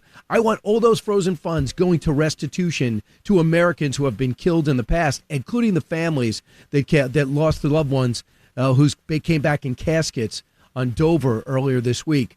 So the president's going to start doing that. And I think I understand from people that really know the military, right? It's like if you want to know what kind of quarterback you have, I want Tom Brady to go watch him in practice. So the people that really know the military, they say Cooper has got great plans. He just wants the opportunity to do it. He's been held back. I believe he's not going to be held back now, and it's not ground troops. We have to take these guys out. We got to call 1-800-Mossad, and if they're not going to do it personally, I want the addresses. These guys got to go down, and everybody in the region will cheer, and around the world, those cowards in Europe should be helping us out with assets and intelligence. London was called out yesterday saying, hey, you guys are letting America use their bases. We're going to target you. When are they going to realize we're actually fighting their battle? We don't need the Strait. They need the Strait. So I think the president's going to ramp it up to ramp down. And I think that the headline is go big or go home. And the president says, I'm circling go big. I'm going to talk to General Keane during your show on Fox and Friends at 7:15. So I really encourage you to watch it. And if I can encourage anybody to watch one speech that encapsulates what I believe and what you should believe, it's Tim Sheehy yesterday on the Senate floor just talked about, he's a Navy SEAL and a senator from Montana. He just, with nonpartisan, he goes, stop it. Stop pretending like Iran hasn't been our 47-year enemy. Stop saying war of choice. This president decided to take on our enemy who declared war on us 47 years ago. That's his choice to take them out. So the next president doesn't have to. If you want to win the midterms like that, please pick another issue. You got other issues you could pick on Trump. But please don't do it when it comes to Iran, because we all know that these are the bad guys, and we're not. I love Tim Sheehy, and he is 100% right, and so are you. All right, about 60 seconds to go. I'm glad you've got Keen on today, but we're about 2 days away. As I mentioned, the best show on Fox News, 10 p.m. every Sunday night. I'm a guest all the time. I love it. One Nation. What are we looking at, Brian Kilmeade, in about 2 days? So did you notice the Washington Post editorial page has gone balanced? It's not just Mark Thiessen. There are other people who are actually conservative writing there, and it's a lot of times the editorial page. I found the guy behind it. And I said, wait, you just called out every socialist that says Medicare for all and says it costs $8.7 trillion. It's totally unaffordable. You called them out. What's going on? And I found him. He comes on the show to talk about what Jeff Bezos did. Said, you're right, Mr. President. We have to get a balanced page. Not telling him what to write. So I got him on. Dave McCormick is going to be with us to lead off. I also have this guy, John Johnson. Well, who the hell is he? The hottest issue in the country, data centers. AI needs it. We need them. We need energy. But a lot of people don't want it. They don't like the sound. They don't like the hum. They worry about some of it's powered by diesel. They're worried about the fumes. Okay, how do we fix it? John Johnson's got a sustainable way to do it and not lose the AI race. He's going to be with us. I did this 2 weeks ago. I don't know if you've ever brought this up on your show, Sid. It is the hottest issue. I'm still getting email from Mike Rowe's appearance on my show last week when he said, build them. A lot of people wrote back, Republicans too, said, we got to be smart about it. The president brought it up yesterday. And they got Abby Hornacek's going to be with us too. Adam O'Neill is the editorial page writer, by the way. And I got Don Garber on. I know you're not the biggest soccer guy, but he's the commissioner of the MLS. How does he build off the stunning success of the World Cup? I convinced him to come in. He's going to be on with us Sunday at 10 o'clock. That's all coming your way. But everybody's talking about it, almost like the Trump watches. October 17th, Westbury Music Fair. I'm going to be with Uniting the States, my book that comes out October 13th. And I'll be on stage in the round. So go to briankilmeade.com. Sid, we're working on 4 different scenes. I think at least 2 of which have you all over them. It's just what founding father or significant person in our past you want to play. Of course, I got to go through your agent. It's not going to be direct. We'll have to go through your people. But to get you on stage is going to be fun.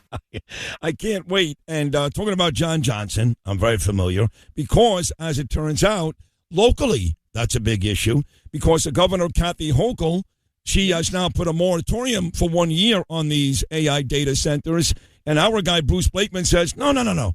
I'm aware of the pitfalls. They're out there. I'm aware of those, but we need them. We need these centers. So not only am I aware of it, I've covered it, and Bruce Blakeman, that's become a big issue for him, actually a fighting point for him against Kathy Hochul. Kilmeade, as always, spectacular job. Thank you so much. No one better than you, Sid. Thanks so much because you stay within yourself. You don't need me to tell you. See you later.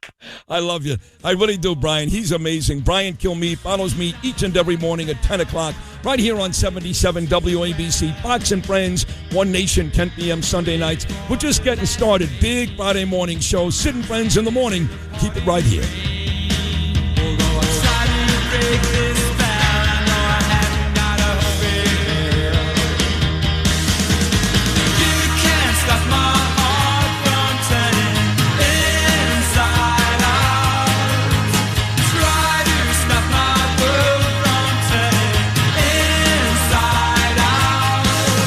ABC Staten Island law firm of Angiuli and Gentili. Chime time 7:34. For 40 years, the Staten Island law firm of Angiuli and Gentili has been helping people just like you.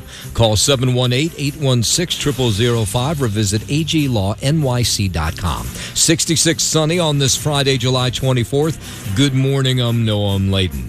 NYPD says it's working to figure out the motive of a man who was heard yelling Allahu Akbar as he stabbed an Asian man and then a Jewish man with a knife and a screwdriver yesterday on the Upper West Side. There were a lot of eyewitnesses to what was random attacks. And the next thing I see is a screwdriver in his chest. I walked right next to the attacker, basically. He was just a few feet away from me. He didn't seem crazy. You know, sometimes you see people, they're screaming, they're acting weird. He was not. Both victims were brought to St. Luke's in stable condition. Police cuffed 51-year-old Raul Morales. Police Commissioner Jessica Tisch says his mental health played a part in the stabbing spree. They're still investigating whether Morales should be charged with a hate crime. The family of Sergeant Angel Rampersad, the Queen's soldier killed in an Iranian strike in Jordan last week, going to hold a community vigil for the 28-year-old on Monday. Yesterday, Angel's mom thanking New Yorkers for putting their arms around her family. She fought for this country and she died for this country, and I am a mother that is highly proud of her. The Ozone Park Block Association asking the Queensboro president to rename her block in honor of Sergeant Rampersad. The town of Edison was closed for business this week. 360 workers furloughed, including cops, after council members skipped out on a budget vote. Well, last night, neighbors in the town, they let the council have it. I'm pleading that whatever it is, you guys work it out. That is a disgrace. It's an absolute disgrace. And you do a disservice to the employees. And after hearing from them, those council members finally did pass a budget deal. Edison workers are back on the job this morning. Those fake Con Ed workers apparently back roaming the streets. A woman in East Flatbush let one in and instantly found a gun at her head. Her purse stolen. Her husband, he fought back. He was hit in the head with the butt of the gun. We obtained surveillance video pretty quickly, so that gave us a very clear description and just how terrifying the incident was. In the surveillance video, you could see the individual wearing a yellow rain slicker with large pockets. It had a Con Edison logo on the side. Yeah, officers were able to track down the stolen purse by pinging the phone inside. They arrested a 56-year-old. Con Ed says call them if you're unsure about a worker at your door to confirm that they actually work for the utility company. Beautiful day on the way, beautiful weekend on the way. 7:37 now. Let's head over to the 77 WABC Sports Desk, and here's Justin Ellick. Thank you, Noah Maladen. Sports sponsored by Pete Morgan of Peerless Boilers. Go to peerlessboilers.com to find a dealer near you. Peerless Boilers, the world's best built boilers. Speaking of that beautiful weekend, Yankees will be out in Philadelphia up against the Phillies. They got the opener of a 3-game weekend set tonight, 6:45 p.m. You got to get Apple TV if you want to watch that one. Cam Schlittler to start for New York against Phillies' Jesus Luzardo. Yankees head into the weekend 2 games back at Tampa Bay for first place in the AL East. As for the Mets, they'll welcome in the Dodgers for the weekend. Opener of a 3-game set tonight, 7:10 p.m. Sean Manaea to start against LA's Roki Sasaki. Speaking of those Dodgers, they were at the White House yesterday. President Donald Trump welcoming in the defending World Series champions, calling the team, quote, one of the great brands anywhere in the world during a Rose Garden event, celebrating their second title in as many years. He even said, probably looking forward to welcoming you back next year. And during a rally in Georgia on Wednesday, the president also slammed the New York Mets for their sky-high payroll and losing record, saying they have the highest payroll in the major leagues, but they lose all the time. Why did he say that? He's not wrong about that one. Well, he was out in Georgia. He was complimenting the Braves front office. First place Braves, obviously, in the NL East. Very good team in the major leagues. Yeah, Walt Weiss is their manager. Yeah, and consistently they're a very good team year in and year out. He's right, Trump. Play this, Lewis. This is cut number 2 to Alex Point. Trump hammering the Mets. Cut number 2, Lou. So I like baseball. You know, the Mets have the highest salary in baseball, and they lose all the time. I'm trying to... Well, something tells me that part of the reason why Trump said that, he'll never, ever, ever say anything bad about the Yankees, and why Zachus Randy Levine, the president of the Yankees, who's a dear friend of mine, is a dear friend of Trump. And the Steinbrenners and Levine and the Yankees love Trump, evidenced by all the times he's in the Bronx. You ever see Trump at Citi Field? No, because Steve Cohen gives money to fat, stupid people like Chris Christie. Now, you have seen him at Shea Stadium back in the day. I didn't ask about Shea Stadium. No, you did not. No, you did not. Thank you. Right. So maybe if Steve Cohen showed the president a little love like my friend Randy Levine does, Trump wouldn't bash the Mets. Okay. But he doesn't do that, so. Well, he showed you some love, invited you out to the game, sat in a box at Citi Field. He was nice to me, that's fine. Yeah. Take it easy. All right. No reason to repeat that ever again. All right. That's strike that from the record then, sir. Giants officially opening training camp on Tuesday next week. Jets, they do the same. Rookies did report yesterday for the Giants. As for the Jets, rookies will report tomorrow. That's your sports sponsored by Pete Morgan of Peerless Boilers. Go to peerlessboilers.com to find a dealer near you. Peerless Boilers, the world's best built boilers. I'm Justin Ellick on 77 WABC. 740 traffic, transit now. Here's Joe Nolan. Well, from the Apple Bank traffic desk, if you're heading out onto the Long Island Expressway now, we got a problem in Nassau County as you travel westbound Coming away from the Seaford Oyster Bay right on into Jericho Turnpike. An accident there in the right lane. It's still in the process of being cleared. Police, tow, fire, everybody on the scene of it. So again, if you're headed that way, you can look for those delays. We're also going to be looking at some slow traffic as you travel then on the LIE getting into Queens Boulevard up and down the Cross Island. Not too bad this morning. A little slow northbound as you come away from pretty much the Sunrise Highway all the way on up and in through Queens Boulevard. You do have some delays as you head out onto the Belt Parkway in a couple of spots, particularly right around Kennedy Airport, both directions. Inbound Gowanus Speed QE Industry City on up to the Brooklyn Bridge with a lot of heavy traffic. Inbound at the Hudson River crossings, we've had a good day. We're only about 10 minutes at the George Washington Bridge, less than that at the Lincoln Tunnel, and inbound at the Holland Tunnel. You've got yourself about a 15-minute delay coming off of the Skyway, and really only a minor delay coming off of the Jersey Turnpike extension. Transit Authority, some delays on the Uptown F trains. Also, the path system delays Hoboken to 33rd with earlier problems, and alternate side is in effect.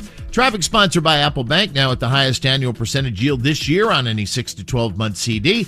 Visit your local Apple Bank today. Member FDIC, $25,000 minimum deposit required to open, new money only. Early withdrawal penalty may apply. I'm Joe Nolan with traffic on Talk Radio 77 WABC. Bill O'Reilly here, and I'm warming up. Stand by for the O'Reilly Update Morning Edition.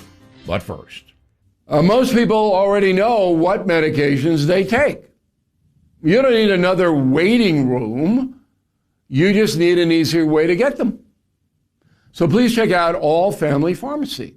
More than 400 prescription medications online. Fill out a quick form.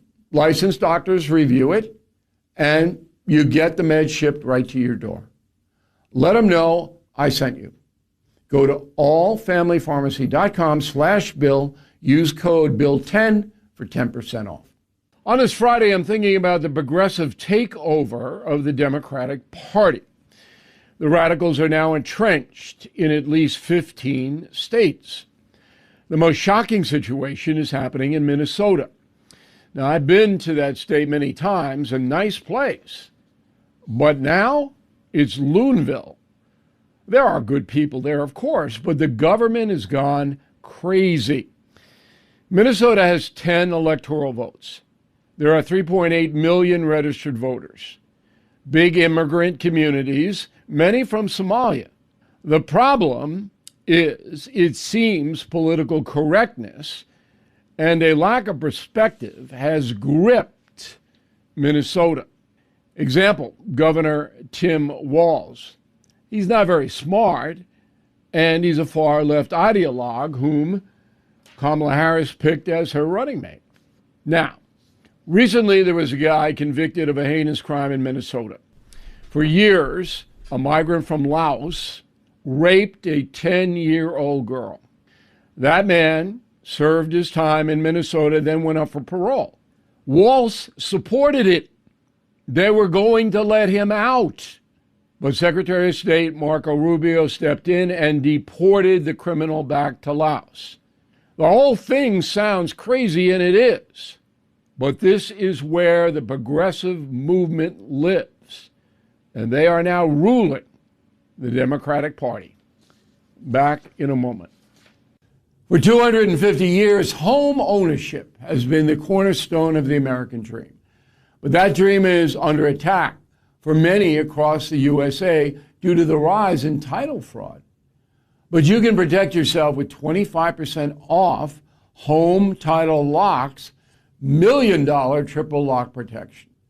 Please go to HomeTitleLock.com today. Use promo code BILL25 at checkout. Don't let yourself become a victim. that is the Morning O'Reilly Update. More analysis later on. Sid and Friends in the Morning. 77 WABC.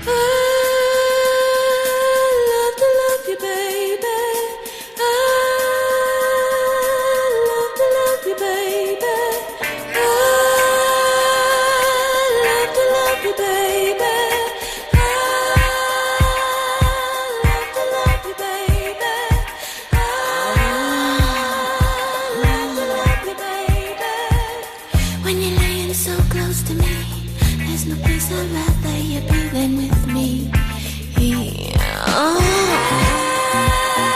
Disco Friday. Love to love you, baby. Oh, baby. It's a hot song. Justin Ellick tells me he's a great dancer. I just can't say it. He's half retarded. That's the reason. Oh, okay. Maybe that's true then. You're calling him retarded. Maybe it's only half retarded. I got to talk to Dr. Naomi Wolf. You know, she called me a firebrand on Twitter. That's a nice, that's a compliment. Firebrand. I like that, Noam. I don't even know if I know what that means. That means, you know, you're hot, I guess. I don't know. Maybe she'll tell me differently. I don't know. I couldn't wait to hear you try to define that. Hot. I'm hot. I don't mean hot. I don't mean hot physically, you degenerates. Like I got a hot take on everything, you know. I'm hot. You don't know what you're Yes, that's what it is. Fire, hot. Like a hot take, though. Not hot physically. Maybe she thinks I'm hot physically, too, which I am, but very possibly. We're going to find out from her. Yeah. You can ask her that right away. You know, they got to shut down this WNBA. They got to shut it down. They got to shut it down. I'm dead serious. There are USA Today reporters. There's one reporter who actually said this week that Caitlin Clark is putting blacks and queers in jeopardy. Caitlin Clark, who's the victim. Caitlin Clark, you know, Angel Reese, that thug who keeps, you know, the whole league, and white and black, not just blacks, but mostly blacks, because the league is mostly black. And all they do is beat up Caitlin Clark. That's all they do. They beat her up. And then they say the accuser of flopping, and when she does all that and she comes up as this victim, she's putting blacks and queers in danger. This girl almost gets killed every game. They got to shut that league down. I'm serious. She's the best thing to happen to that league since, I don't know, Rebecca Lobo, Lisa Leslie. Even better. No, they can't Sue stand Bird. They can't stand that. They hate good. that she's white and she's great. Yeah, she's good. It's not that she's good. It's that she's white. Yeah. They couldn't care less if she was black. The damn league is racist. Why? Because they're mostly blacks. And the black girls are like, this is our league, man. It's totally exactly the Larry Bird thing. Same thing. It was exactly same thing. Right, but Magic Johnson, at least the black guy, stuck up for Larry Bird. Yeah, you don't get one black girl in this league. You got to go to Soapy Cunningham. Right. Soapy Cunningham. And she got ripped apart. She got killed, too. Now everybody hates them both. You got to shut the damn league down. Yeah, okay. You're not allowed to speak your mind anymore. Yeah, no more. That's it. Not if you're a white girl. Shut the damn league down, no. Yeah, but they're going to wait till she gets hurt, like seriously hurt. And then they'll still blame it on her. Of course. I don't know how she hasn't been seriously hurt already. Have you seen the hits that she takes? Crazy. She's tough. She's playing a hockey game. She is. I mean, they're checking her basically on the court. Yeah. It's crazy. Shut the damn league down. Shut it down. That's what I'm trying to say. Well, if she left, it would be shut down. Pretty much. I don't even know the second best, but I guess they don't make any money. It's the NBA. Of course not. NBA pumps them full of cash. You get about 30 people in the stands, 16 lesbians and 14 basketball fans. Oh. And let's go Liberty. What are you, nuts? Quite the ratio. Maybe it's even higher. I don't know. I don't care, to be honest. God, does that mean you won't be watching the WNBA All-Star game this weekend from Chicago? I never miss it. Never. Never. I'm going to put that in my sports. Yeah. You should. You know, I was actually standing on Broadway in Fulton when you had the ticket tape parade for the Liberty. Did you know that? I did not know that. Yeah, I lied. Anyway, we got to take a break. Naomi Wolf is a big-time lady. How do I know? She was recommended to me. You ready for this? By the great Monica Crowley. And when Monica, she's like E.F. Hutton. Remember E.F. Hutton? When he talked, people listen? I got it, yes. When Monica Crowley talks, I listen. Oh. So Naomi Wolf was going to come in here and tell you that Mamdani should not be the mayor. Yeah, she has empirical proof and data that shows that the election was a farce. You can't beat empirical proof when you've got empirical proof. Is that the right word? I don't even know. No, it is the right. It is the right word. Well done by me. You're a firebrand. Thank you. Know. You're such an asshole. All right, let's go. Naomi's coming up next. We'll find out what a firebrand is and how Mamdani stole the election. Naomi Wolf, she next.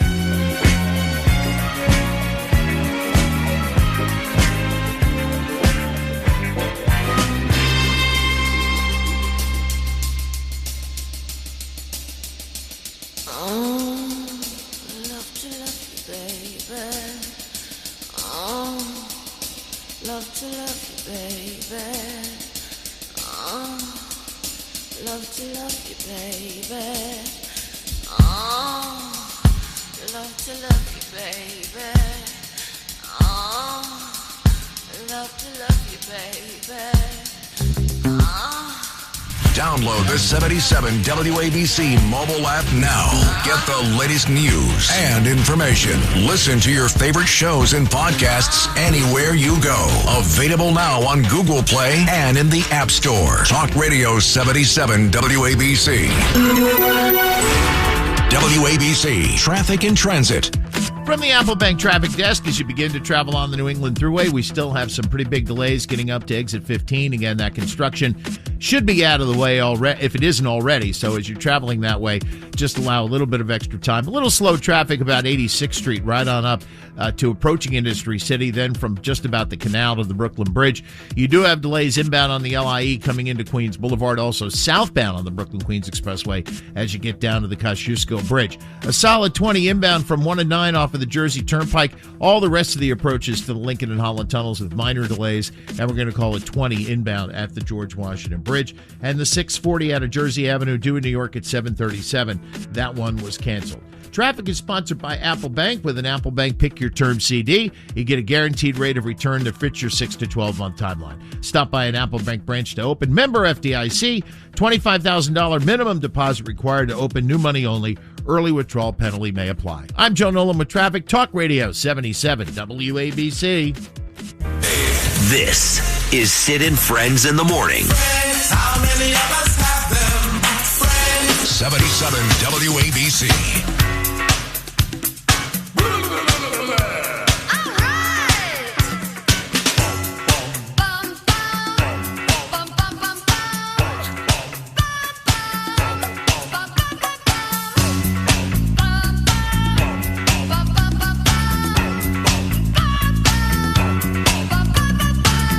Ooh, baby. What? How about giving me some of that good stuff? 7:55 on your beautiful Friday morning. We got a stretch of weather here. Outside of Tuesday, we'll get rain, but the rest of the week, before Tuesday, after Tuesday, low 80s, high 60s at night, sunny, just gorgeous. I'll be on the beach all weekend long, and I can't wait. But before I go to the beach, I got to talk to Naomi. Did you know Dr. Naomi Wolf with our dear friend Monica Crowley listening as we speak? She's already texted me. Good morning, sweetheart. We love Monica. Did you know that Naomi is also my mother's name? Oh, that's so cool. Put that closer to the microphone, right? Got it, yeah. There you go. Yeah, she's 91, Naomi Rosenberg. Wow. It's a great name.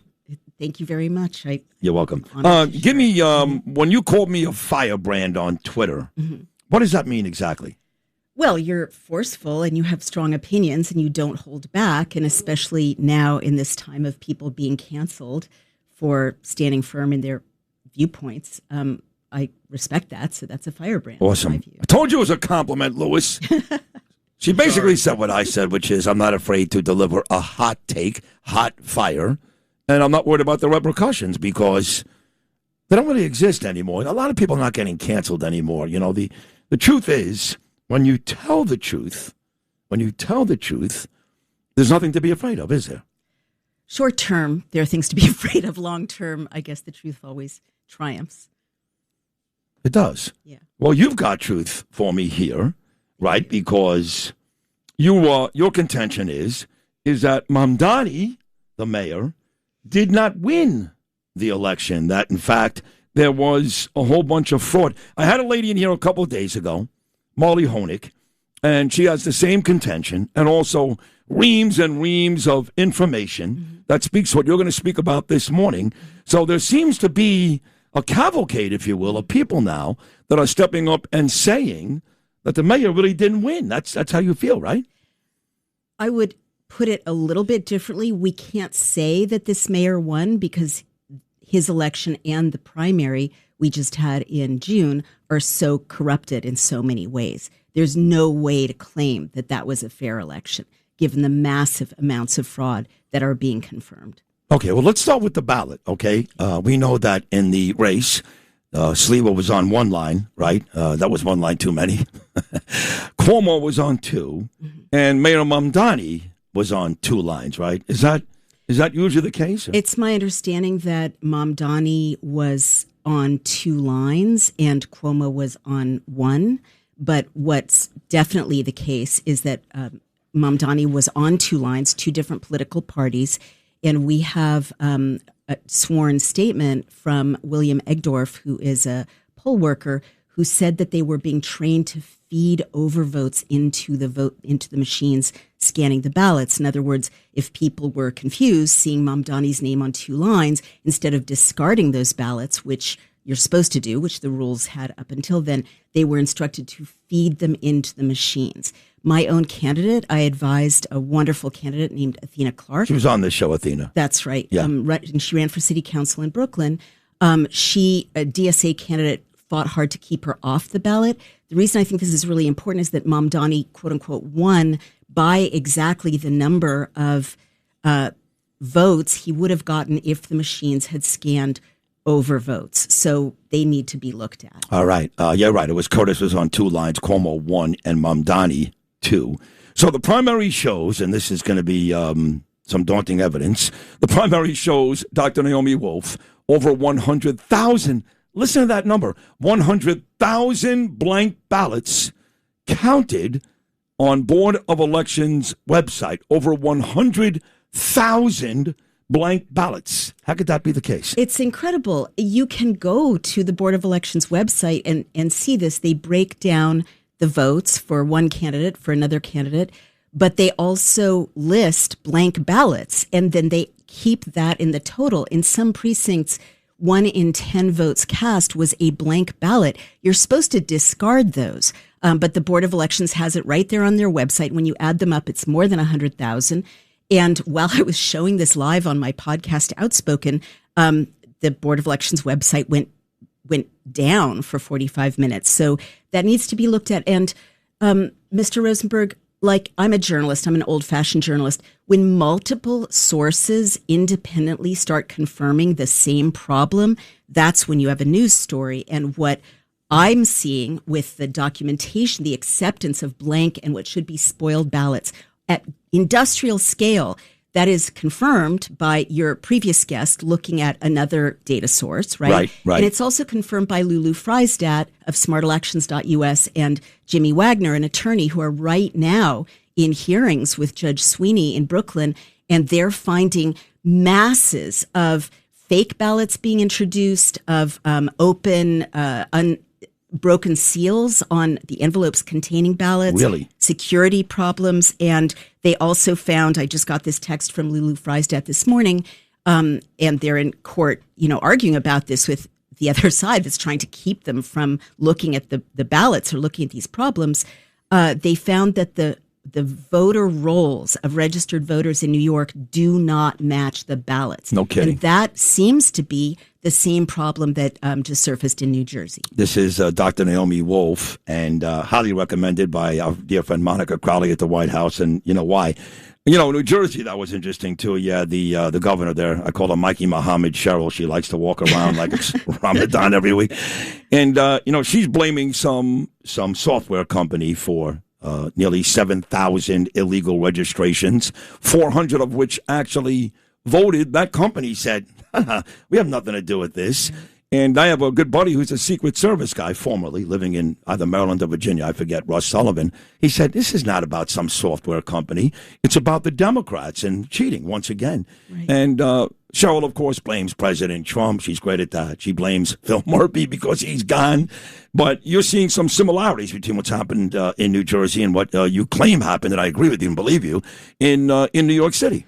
Absolutely. I mean, what you're seeing is what cybersecurity experts or security experts would call multiple failures of security, multiple points of failure, such that the whole vote is corrupted and can't be taken as certifiable.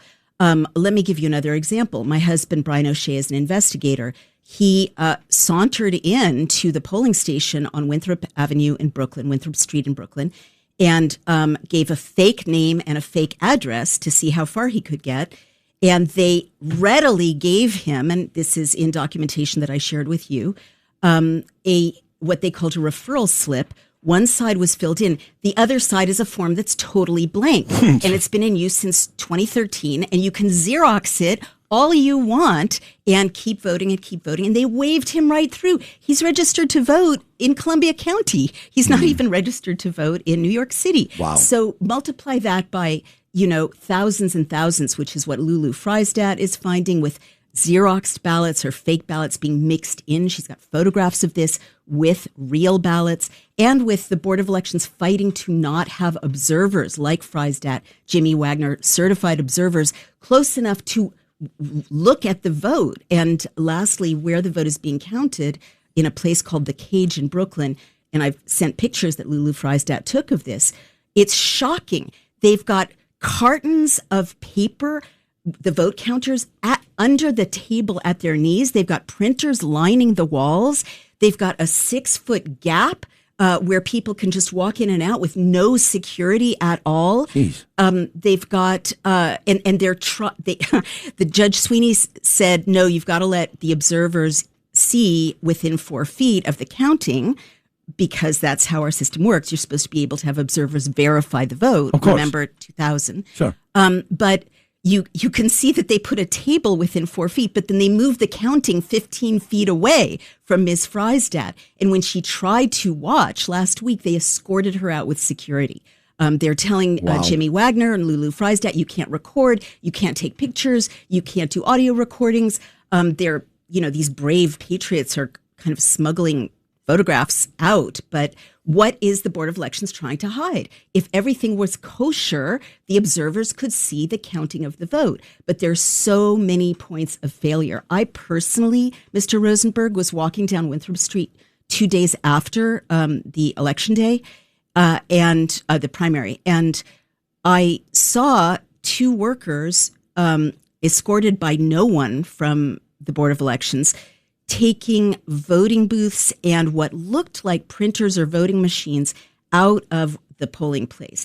There had been no chain of custody for 2 days. And I took video of notices in some of those voting booths that say some ballots have 2 pages. Some ballots have 2 pages. Wow. Dr. Naomi Wolf here uncovering what sounds to me like a pretty good conspiracy to make sure that Mamdani won. I know that you saw my friend, the president, speak last Thursday night on what happened with the 2020 presidential election and how the Chinese basically garnered millions and millions of American profiles and helped them in their efforts to make sure that President Trump didn't win.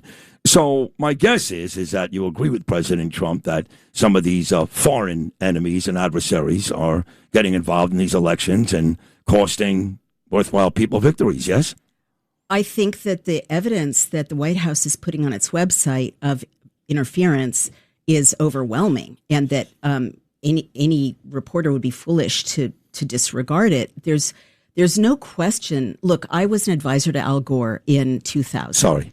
I switched. I know you're a great story. For people that don't know Dr. Naomi Wolf, she was on the other team. I was on the other for team. a long time. I saw the light. Was it why was it COVID? What made you see the light? I got canceled in 2021 by my own side, by the Biden administration putting pressure on social media companies to censor me when I was reporting accurate damage to women's reproductive health from the mRNA injection. Right, from the vaccines. That was a shocker, yeah. Right, so you had the nerve. You had the nerve to go out there and tell the truth about some of the issues with the vaccines, and the Democrats canceled you. So now my own side canceled. Your own side, the guy right. I voted for canceled me, Mr. Rosenberg. They're terrible people. You can call me Sid, by the way. We're close at this Sid. point.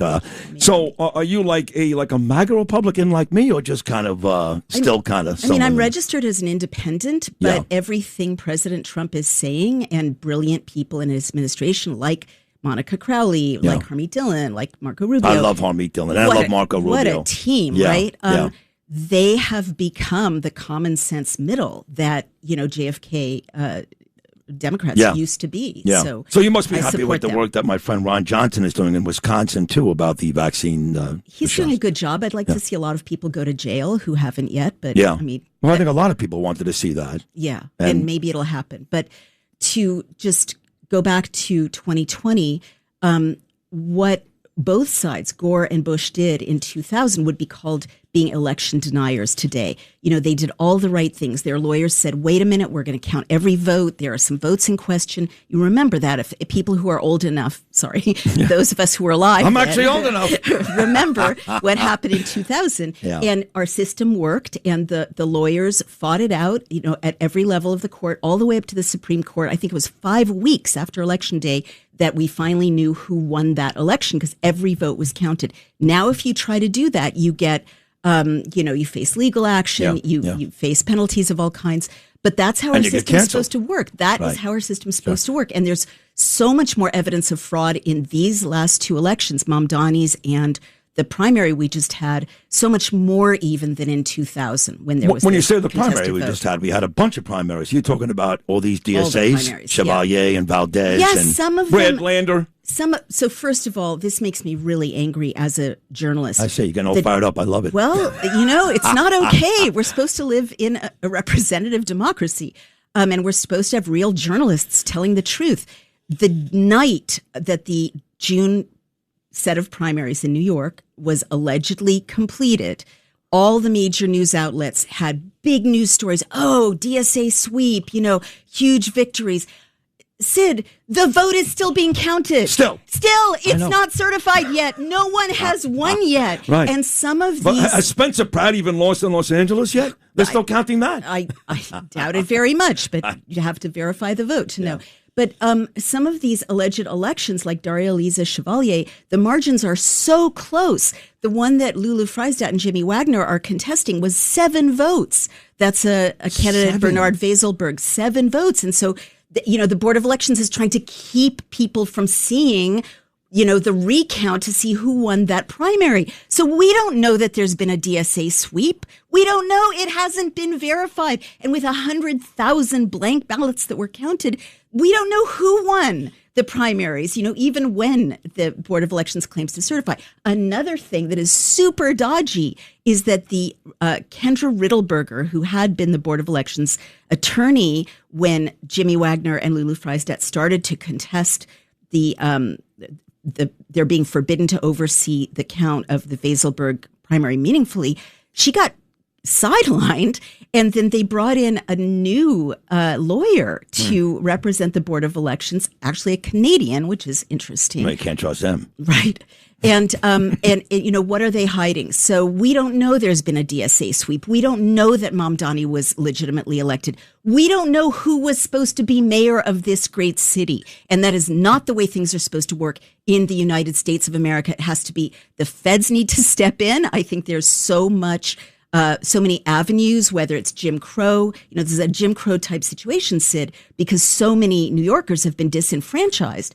There has to be a way for the federal government to legitimately step in civil rights violations and say, stop everything. Yeah. We're going to force that's recount. right. That's up Harmeet Dillon's alley. I'm trying to get her, just so you know, once Todd Blanche gets the actual position, gets confirmed by the Senate.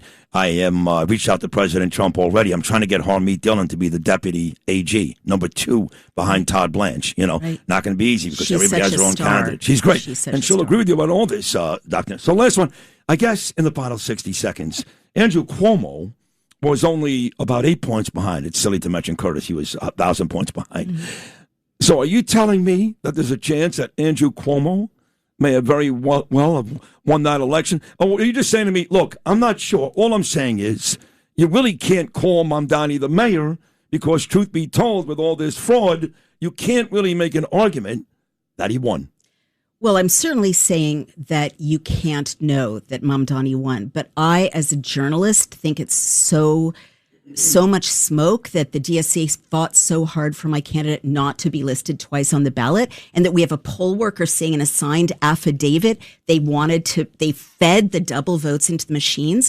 The margin of Mamdani's victory is just about exactly what would have happened if the machines had scanned people who mistakenly voted twice. Wow. So we need to see it's possible that Cuomo won. It's very possible. Wow.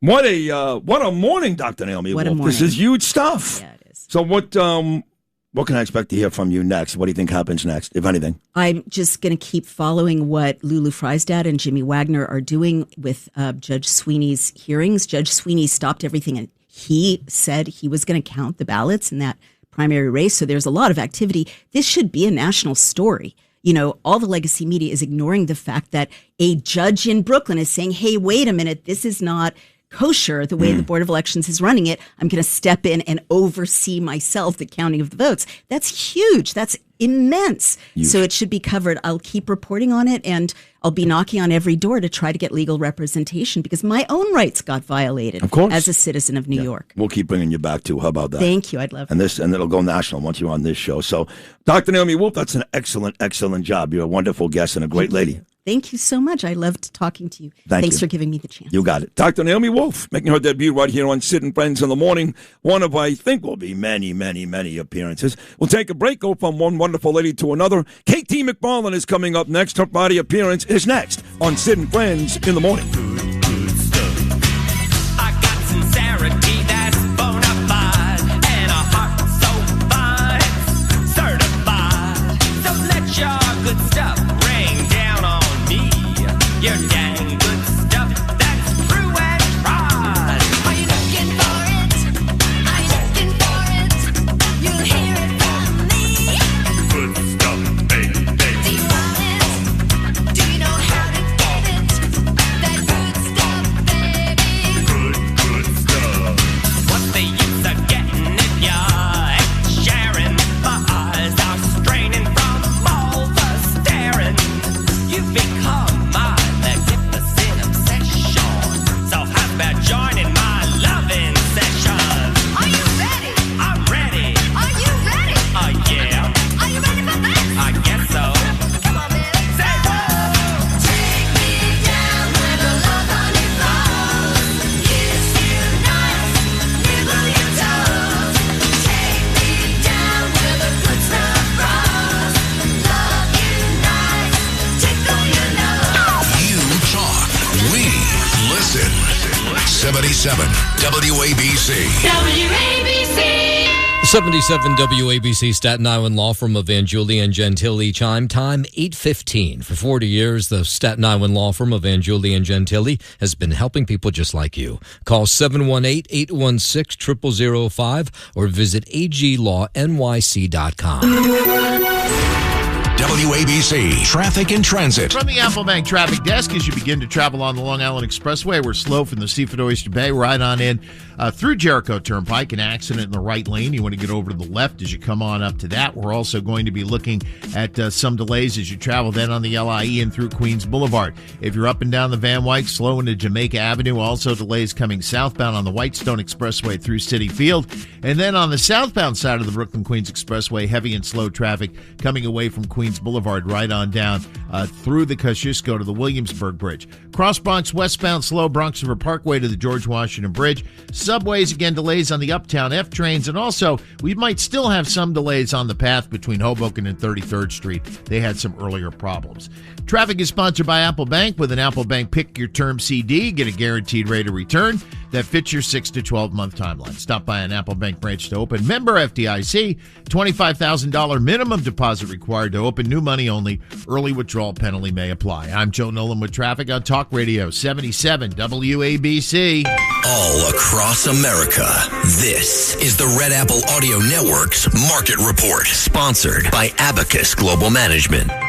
Good morning, I'm John Terrett. Stocks had a very down day yesterday, Thursday. Do not look at your 401k this morning when you get to work. The Dow, the Nasdaq were off by over 600 points at times. At the end, the Dow was down 1%, the Nasdaq 2.1%, the S&P 500 off its lows, yes, but still down 1.2%. The conflict in the Middle East is the issue. Wall Street's hearing that President Trump is contemplating a massive attack on Iran. Brent, the global benchmark oil price, back above $100 a barrel. Because of that, a gain of more than 7%. Company news, Intel reporting after the bell. The chipmaker from California doing very well. Stock up 7% after what Wall Street calls a beat and raise quarter. Elsewhere, though, Tesla down 14% on Thursday after disappointing earnings Wednesday night. IBM was lower for most of the day, but it did creep into the green in the final hour of trading yesterday after its sales forecast was lowered on Wednesday night too. Google was down 7% yesterday on worries it's simply spending too much money on AI, money it will never see again. Also, the European Union fined Alphabet, the parent company, $1 billion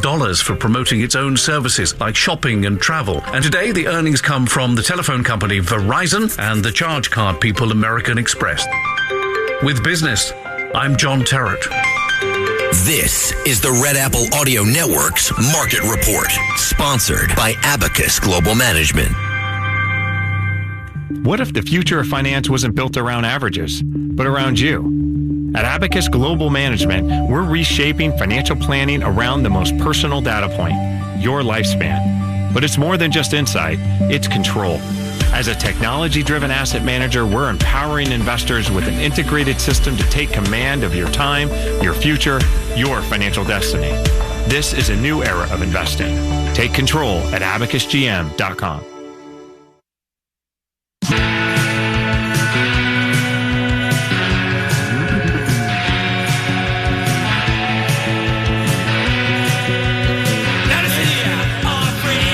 Well, that was good stuff. Dr. Naomi Wolf, Monica Crowley. Good work, Monica, listening right now somewhere near the White House. Maybe the Blair House, I don't know. But Naomi was terrific, and that's a conversation now we've had with two different ladies over the last couple of days, which is, did Mamdani even win? Did this jihad, terrorist, Marxist, socialist, communist, Jew-hating pile of garbage even win? He's a garbage pail. Did he even win? And when Dr. Wolf comes in here, and Molly Honig a couple of days before, and provides us with this information, at the very least, somebody should be looking into this. She's got reams of information. It's on my desk. It's a lot to read. I get nervous, you know. But she did a really good job in about 12 minutes of explaining it. Just like I did with the war. Look, I'm going to say it again, and KT is going to join me in a second. A lot of very smart people, smarter than me. I'm not that smart. I did sports for 17 years. But I'm right about just about everything. And the war had been right the whole way. The whole way. I loved Midnight Hammer. It was great. We basically ruined Iran's chance of building a weapon then. That was it, right then and there.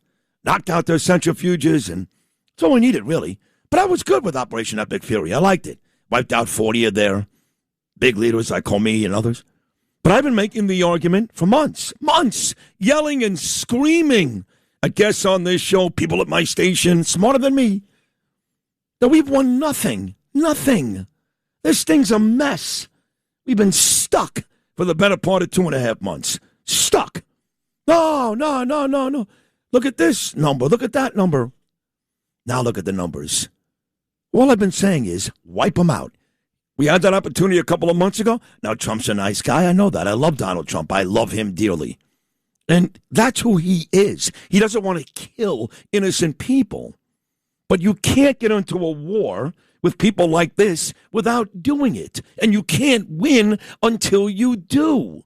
So let's stop the nonsense about the Dow Jones and oil prices. Stop it. Oil prices, guess what? Back to $100 a barrel. Gas over $4. American soldiers are dying. And we're about to be on the brink once again of all-out war. So like I said, and I've been saying, we won nothing. We don't win until we wipe out a whole bunch of that IRGC. That's the win. Not just the dust, not just the straight. If these people are still there, nothing changes. Every peace proposal they laugh at. So I've been right all along. I'm sorry. I have been. And now Trump is doing what he should have been doing, quite frankly, 2 months ago. KT McFarland, what do you think? I am reluctantly coming to the same conclusion. I know you are. I know you reluctantly, but I've been begging you. I've been hitting you over the head, KT. Why are you getting there? Why are you getting there?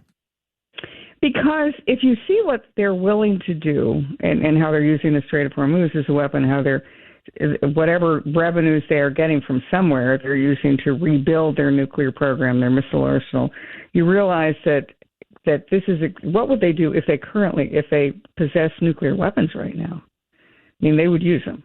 They wouldn't just threaten to use them. I think so. They would use them. I think so. But by the way, that's why I love Midnight Hammer. That's why I'm good with Trump going in. He showed the courage that the last 6 presidents should have shown. I'm not mad at Trump. He did the right thing. What I'm mad at is the last couple of months, who's ever giving him information and who's ever making some of those decisions, they messed up a lot, KT. However we got there, we're here. And so what do you do next? And I'm looking at the numbers of, so how many are in the IRGC? What is the Iranian, the Artesh it's called, well, the regular Iranian army, not the Revolutionary Guard, but there's this second military, the Artesh, that predates the Revolutionary Guard. They're about 400,000. And they're a trained military. And they're not as ideologically driven. Maybe their top leadership tier is more ideologically driven because they're hand-chosen, but the rest of them are not. The IRGC is ideologically driven, and they're maybe 180,000. So is there an alternative? If there is a leadership split in Iran right now, and I think there is, there's the guys who we're negotiating with, I think they really do want a deal because they know they have to run the country. And you don't run a country of 91 million people if you're going to be, destitute for the next generation. You need to have intact a civilian infrastructure. You need to have intact an energy infrastructure. It's the only way you're ever going to make any money. So is there a way to drive a wedge between them? And is there a way to say that, look, these are not good guys. They're crazy and crazier. But the crazier are the ones that I think we can't deal with, and those are the guys who are running the IRGC. And so we're now working, as President Trump says, we got rid of the first tier of those leaders, the second tier, now we're on the third tier. Well, what about the 12th tier? Is there somebody there who's willing to make a deal? Because if President Trump had not done what he had done, Iran was going to get nuclear weapons. Now, whether it was going to be a month from now, a year from now, 3 years from now, doesn't matter. Agreed. They were going to get nuclear weapons. Right. And if they had nuclear weapons, they would use nuclear Agreed. weapons. Oh, I got no issue with what Trump did. I really don't. I find him courageous and gutty, and he did the right thing. But there is execution that matters. And, Brian Kilmeade told me something this morning, which I liked. He said, sometimes you get into war, you have these issues with very bad people. But you know what? Very bad people, very bad, will occasionally make a deal. But irrational people, Make a deal. Right, whether it's Putin or the Iranians, and I've been calling them irrational for months and months. I said, you're wasting your time, Kushner, Witkoff, J.D. Vance, Trump. It's a waste of time. They don't care if they die. They certainly don't care if their civilians die. They don't care. They're going to fight this tooth and nail to the very end. So if you're going to start it, we're basically out of options. That's it. We're out of options. And again, I look at Hamas. Okay, so, we talked about Hamas. Hamas was a plague on the Palestinian people for decades. They used their women and children as human shields. They wanted to keep fighting. They didn't care if their people got killed because they believed in their messianic cause. Correct. The only way we ultimately got rid of Hamas was Israel, did some careful assassinations of the top first, second, third, fifth tier of Hamas leadership, and the Gulf Arabs stopped giving them money. So now where are we in Gaza? There's a Gaza peace plan. We're not talking about Hamas anymore. That had been an intractable problem for 50 years, and now it is on its way to solution. Not clean, not pretty, but it's getting there. Maybe the IRGC is Hamas. Maybe they are the people that you cannot reason with. Like you said, they're a messianic cult. They'd far rather be martyrs than they would to have any kind of a deal, and they're perfectly happy to have 91 million people go with them. Yeah. And by the way, they're worse than Hamas. You know what they are? And we know this. This is a fact. This is not Sid Rosenberg's opinion, because I could produce financial data to prove it. They're Hamas, the Houthis, and Hezbollah all wrapped up in one because they fund all three of those groups. Right.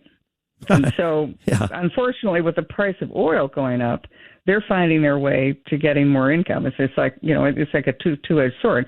You want the price of oil to go down because you bankrupt those guys. You want the price of oil to go down because it obviously is good for the American economy and President Trump. It's electoral possibilities.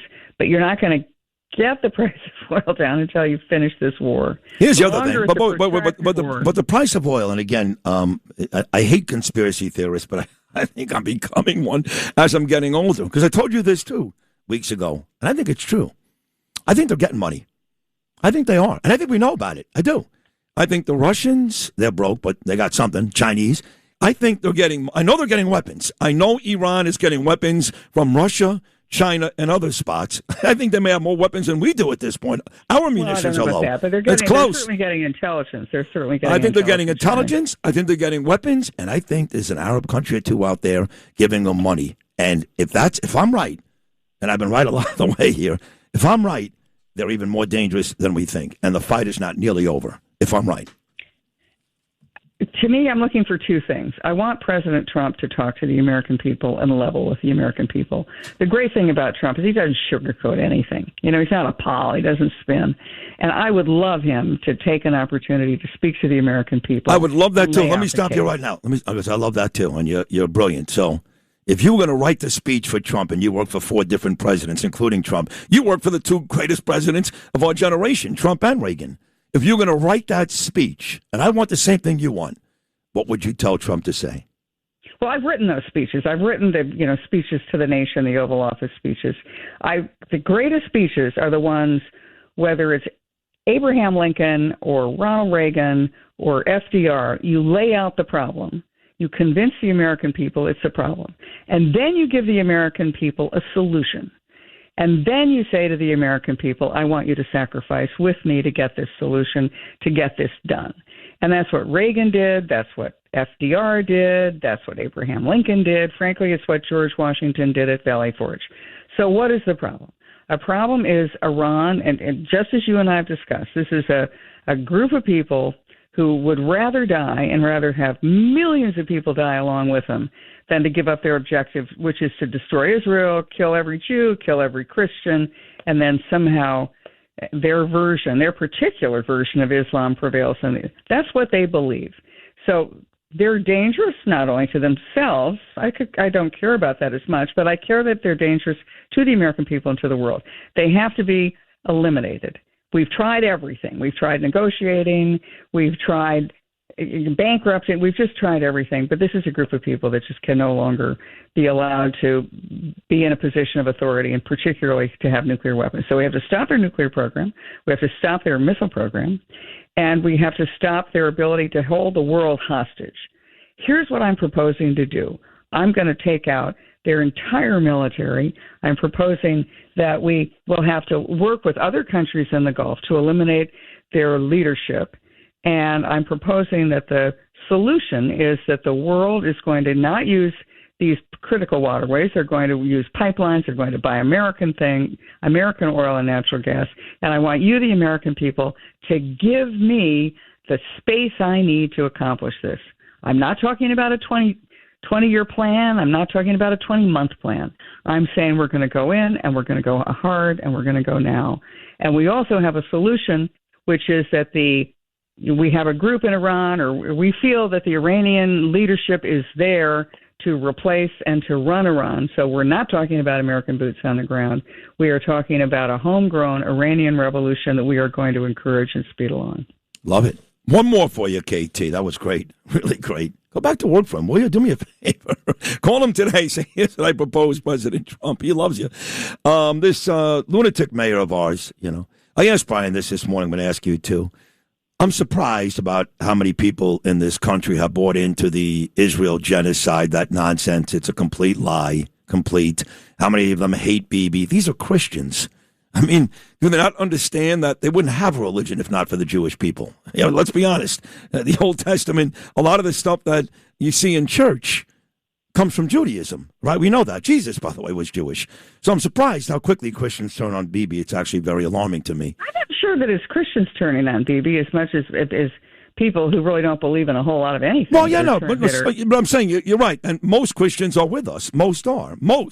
Overwhelmingly most. I'm surprised at even the small percentage. Look, the truth is the Democrats have built their party on Jew hating, and you got a couple of fringe lunatics on the right, led by people like Tucker Carlson, who are gladly buying into this, and it's gross, and it's a lie, and it's terrible. But I'm starting to feel like, and maybe I'm wrong, that especially here in New York City, with Mamdani and his obsession with this prime minister while people are dying from Legionnaire's disease and people are being taxed out of the state and we have a million issues in this city and he's worried about Bibi coming into town. I'm starting to think that maybe the tide is turning just a little. What do you think? You mean turning against this mayor or turning against anti-Semitism? Maybe a little bit of both. Maybe. Well, I think we've reached peak woke.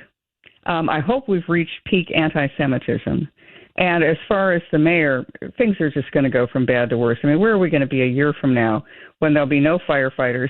We're not paying the guys to pick up the garbage. It is going to be a real crisis for New York because what are they going to do? They're just going to, all the rich people will have left. And so they're then going to have to tax the middle class. The people that Mondami voted for, if you actually look at the numbers, whether he did or didn't win, the people who supposedly voted for him were not the people who live in New York. These are the people who were here temporarily on their first job, and they're angry because they're priced out of every market. You want to solve the housing crisis?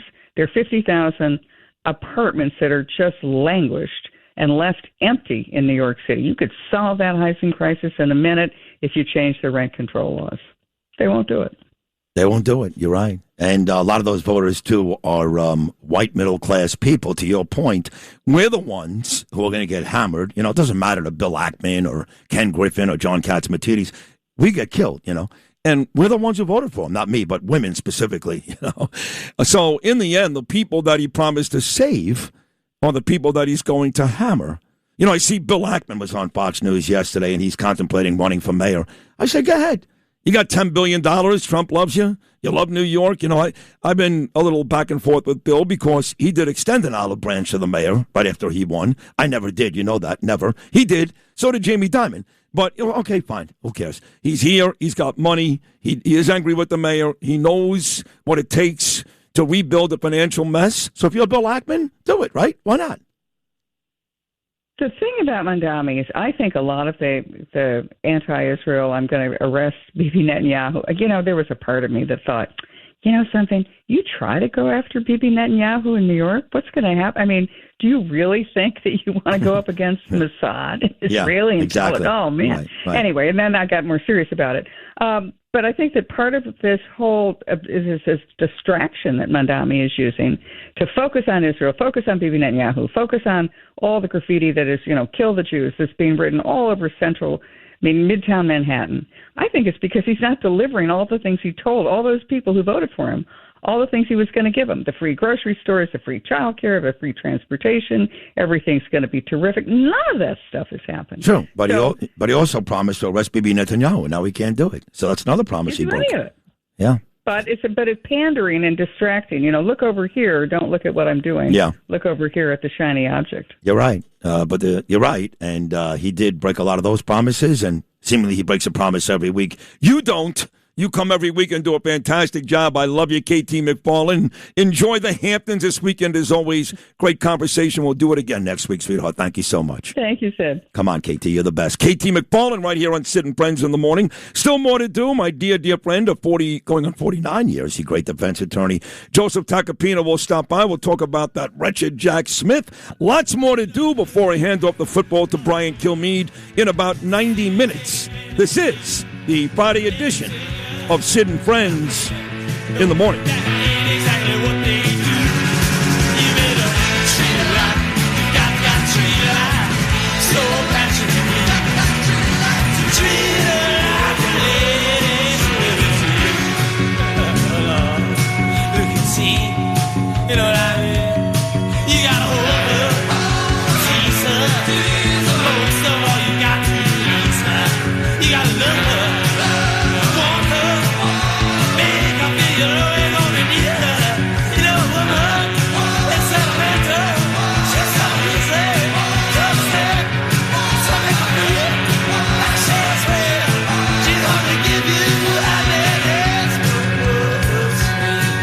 NBC MyFirstPistol.com chime time, 8:41. Get your firearms license today at MyFirstPistol.com. My First Pistol assists customers with the firearms license application and training process, but does not issue handgun licenses. You must have a valid firearm license issued by the NYPD to purchase, possess, or shoot a handgun or pistol in New York City.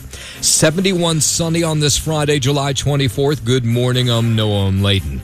A livery cab driver shot in the neck early this morning, Fort Greene, Brooklyn. Police say His black SUV was involved in a minor collision with another car, and that driver walked up to the delivery driver's window and opened fire on him. He was awake and speaking to EMTs as he was rushed to the nearby hospital. The gunman, he's on the loose.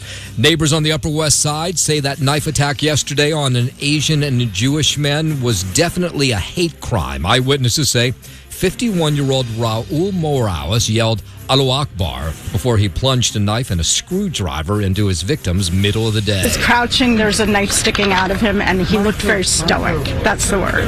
Because he was just trying to not move until help came. All I know is I was just praying that he was going to get to the emergency room. People who know Morales say he has suffered from mental health issues. He has at least 2 priors, both for drug possession back in 1991. New York Post reporting that Rama Dawaji, Mayor Mondani's wife, promised to donate the profits from a T-shirt she designed to help a Gaza charity, but never sent the $2,000 that was raised. The $47 T-shirts were sold online. A spokesperson for the mayor says Dawaji did not keep the proceeds from the sales, but there's no sign of a donation from her to that charity. FIFA selling the grass that the World Cup final was played on to fans for up to $1,000 for a portion of it. New Jersey Assemblyman Michael Ingram-Mort says taxpayers who paid millions for that field should get all the profits from the sale of it. That's the beginning, the middle, and the end. New Jersey taxpayers paid for the grass. It is state property. That means, as far as I'm concerned, if it is to be sold or disposed of in some way, it must follow the rules for surplus state property. And rule number 1 is to maximize the benefit for New Jersey taxpayers. FIFA stands to take millions off those turf sales, by the way. The New York, New Jersey FIFA host committee says they will get some proceeds, but they didn't detail how much. Sunny, beautiful day on the way. High 82. The weekend looks great as well. 8:44 now. Let's head over to the 77 WABC Sports Desk, and here's Justin Allen. Thank you, Noam Layden. Sports sponsored by Pete Morgan and Peerless Spoilers. Go to peerlesspoilers.com to find a deal near you. Peerless Spoilers, the world's best built of boilers.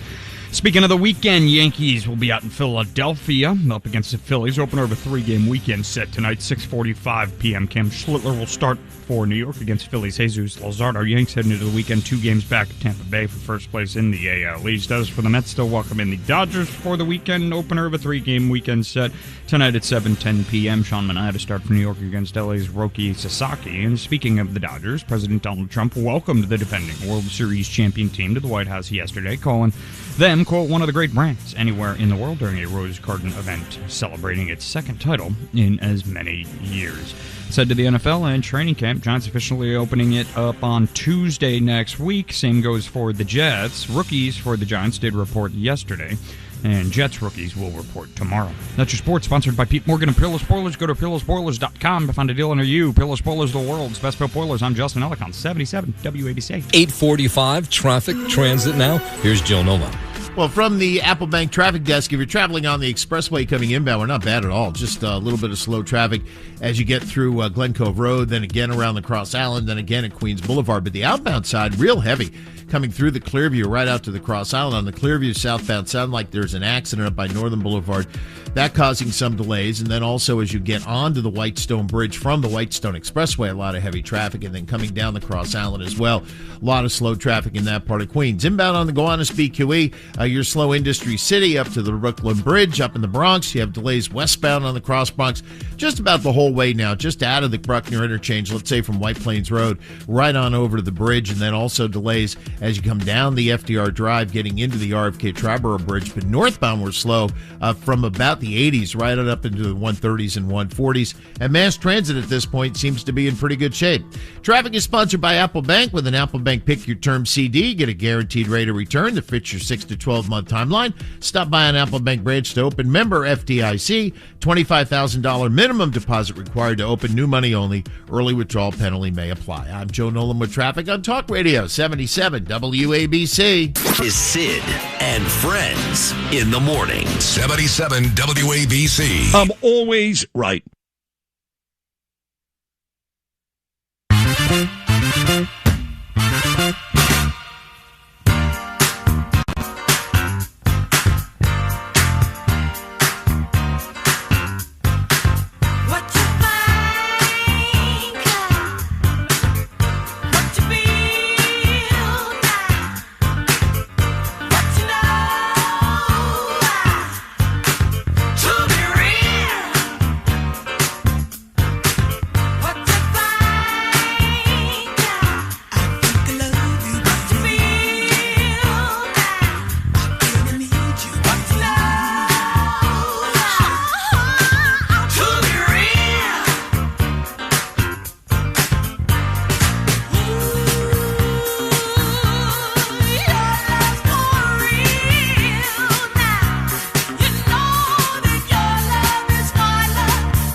Disco Friday, great song right here. To the real. 8:49 Friday morning, another beautiful summer weekend about to come your way. A lot of you don't know this, but Lou Rufino likes to walk naked on the beach 7 a.m. every Saturday morning, right by Reese Park. He actually goes to the naked beach. I'm sorry, Lou, I gave away your secret, but I'm doing it for many, many it's years. It's kind of weird because out of everybody that I can think of, you keep the secret the absolute best. You are funny. You don't give up anything. I can tell it to you, and maybe it lasts an hour before it's gone. So. One day, that's about it? No, an hour. Maybe an hour, that's it.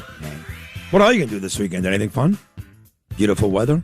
You and MJ? I'll probably go down to Reese dress this time. Are you going to go to Reese? No, I don't know what I'm doing. You guys actually aren't doing going to the Met game tomorrow night. Oh, Mets and Dodgers. Yeah. Big one. Courtesy of our great friend Pete Morgan. Oh, very nice. So you're in the box or sitting outside? I think we're outside. Just the two of you or just...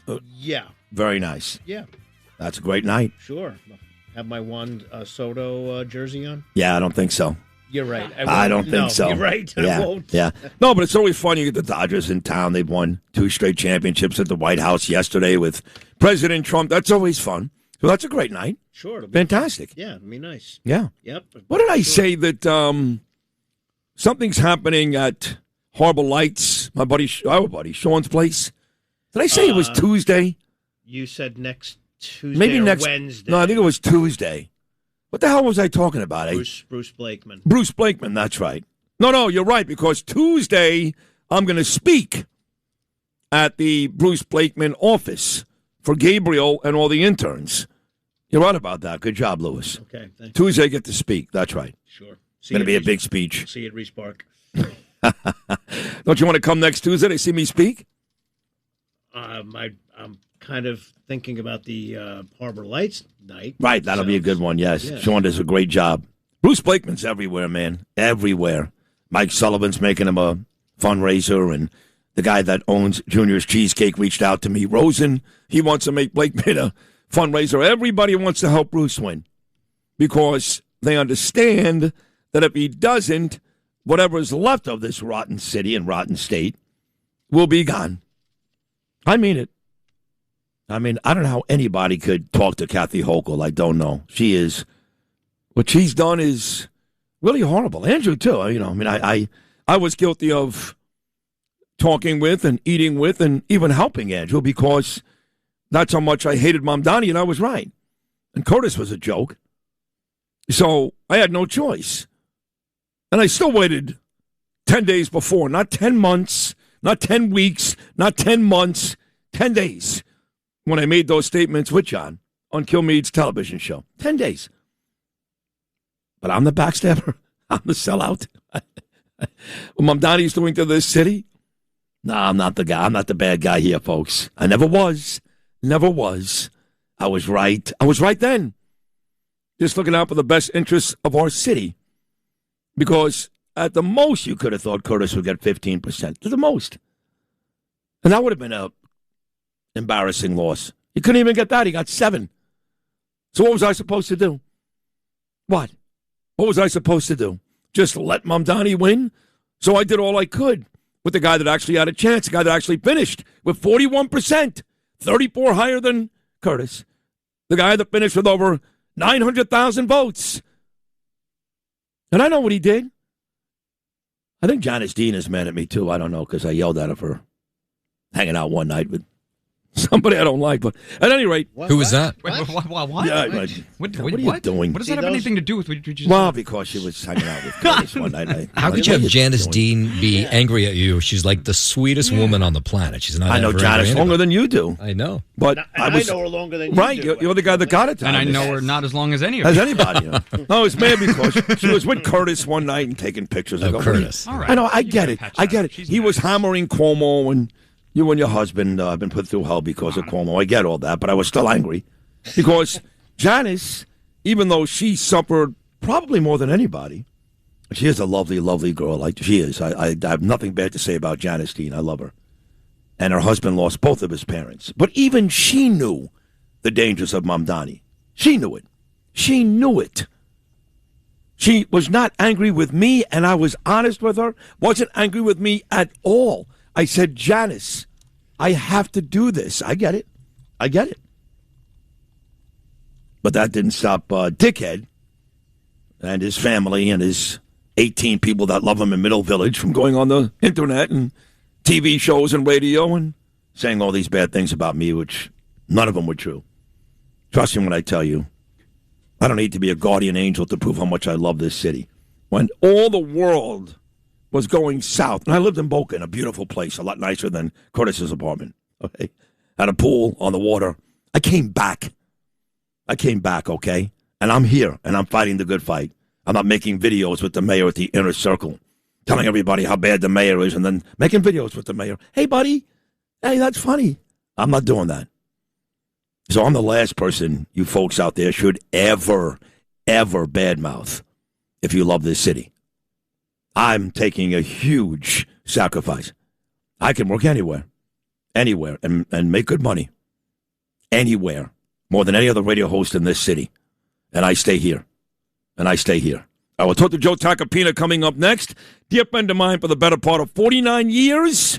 And a brilliant defense attorney, the best in the world, is Friday appearance with Jojo Tacopina coming up next.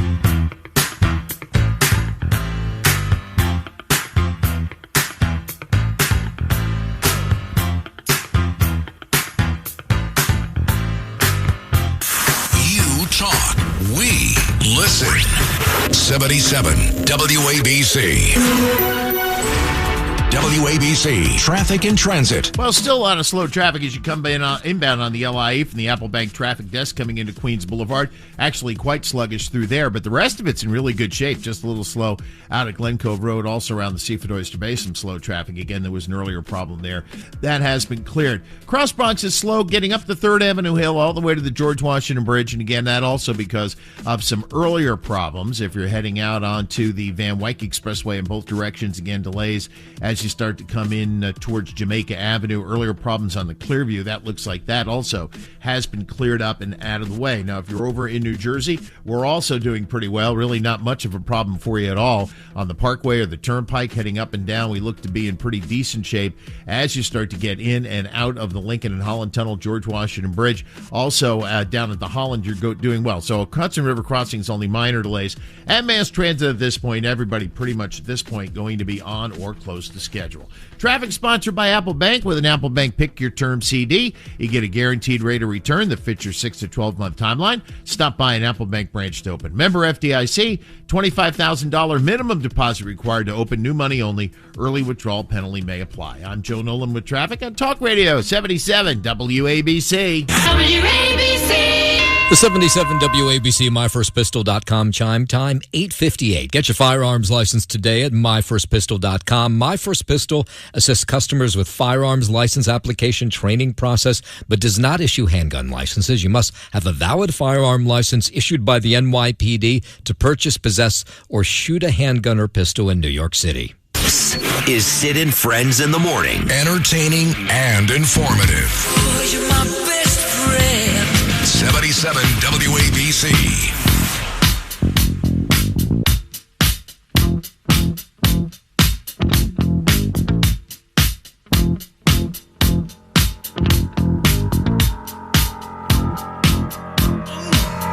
Oh, you heard KT. I'm reluctantly getting there. She's there. You know who came over to my side, Lewis?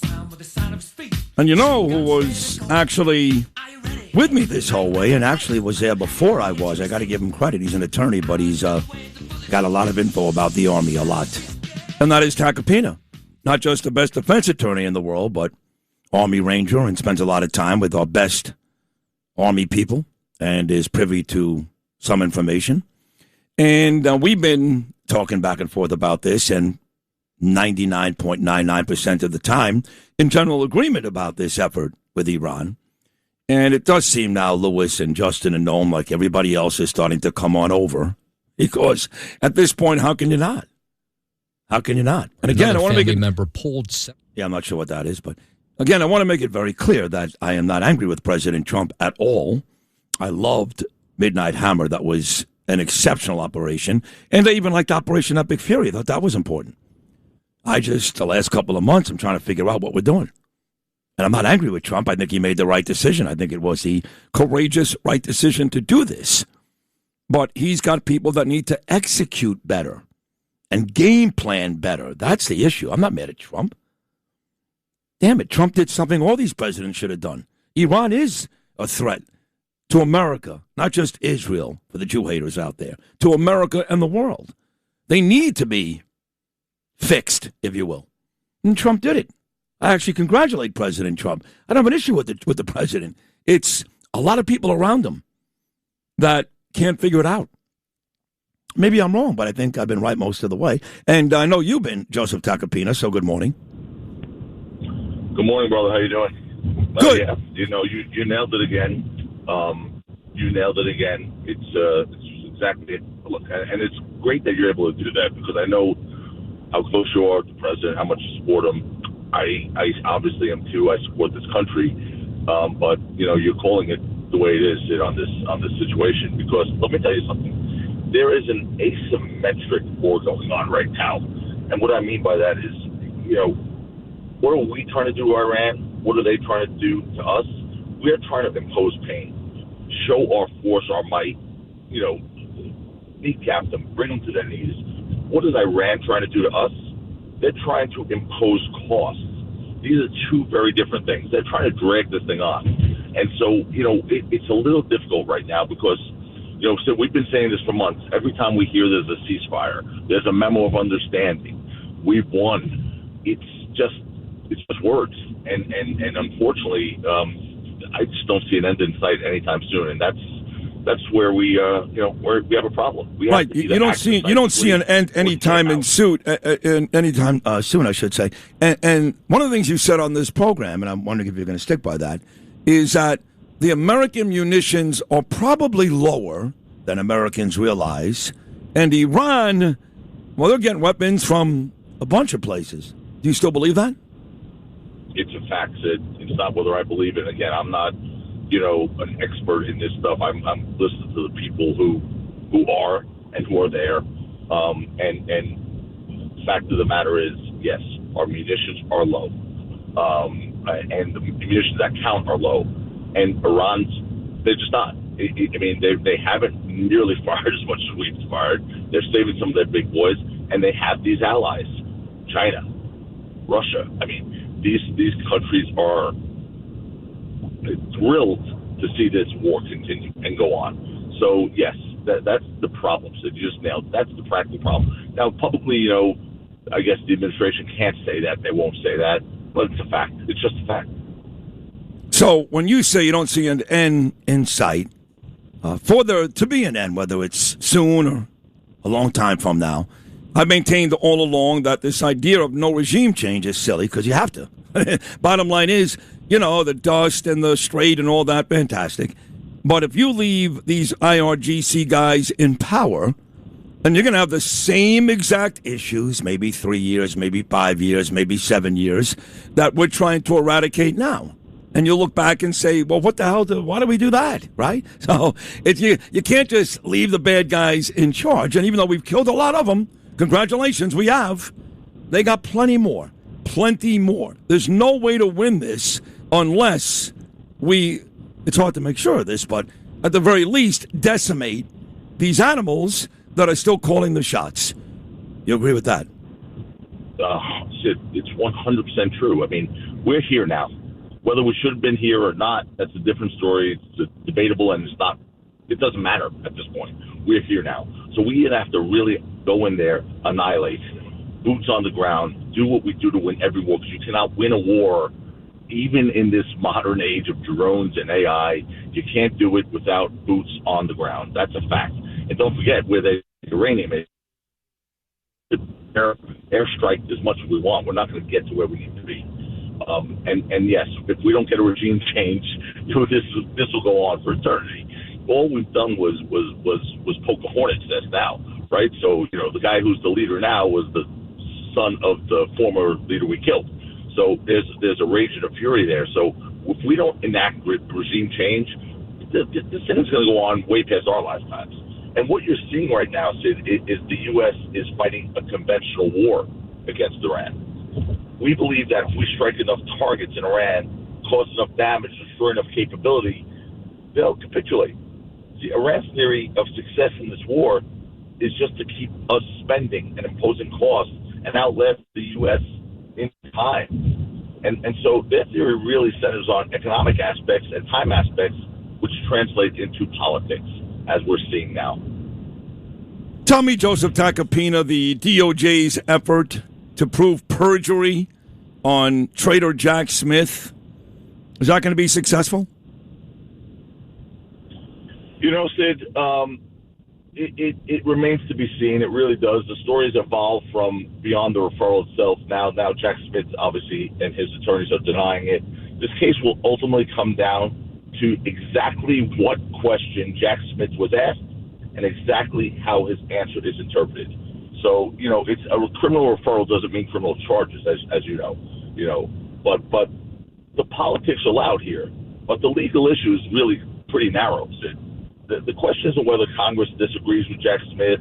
It's whether prosecutors can prove beyond a reasonable doubt that he knowingly made materially false statements under oath. And that's a heavy road. That's a heavy road. And it reminds us, this story reminds us, and people have to remember, congressional testimony matters. It's not political grandstanding. You have to be very, very careful when you go into that room. Whether you're a former special counsel or anyone else, the expectation is the same. Complete candor under oath is an obligation.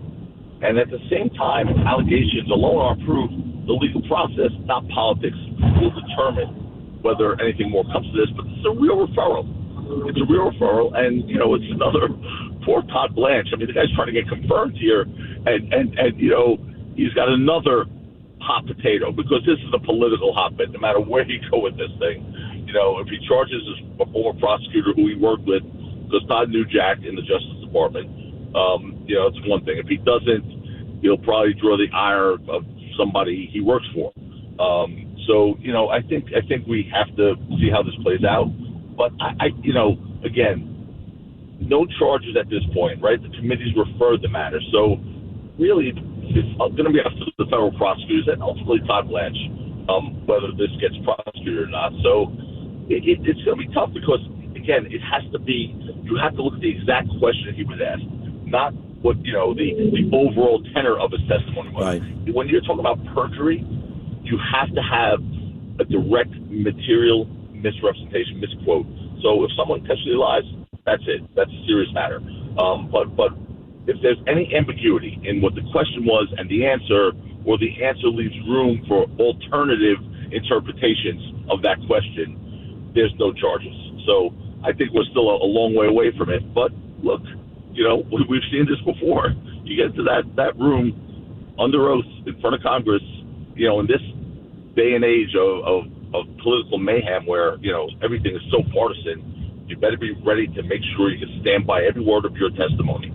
You know, we saw that with Comey and whatnot. So I think this is really it's going to be interesting to see how it plays out. I think it's still a long way between here and there when it comes to charging Jack Smith, though.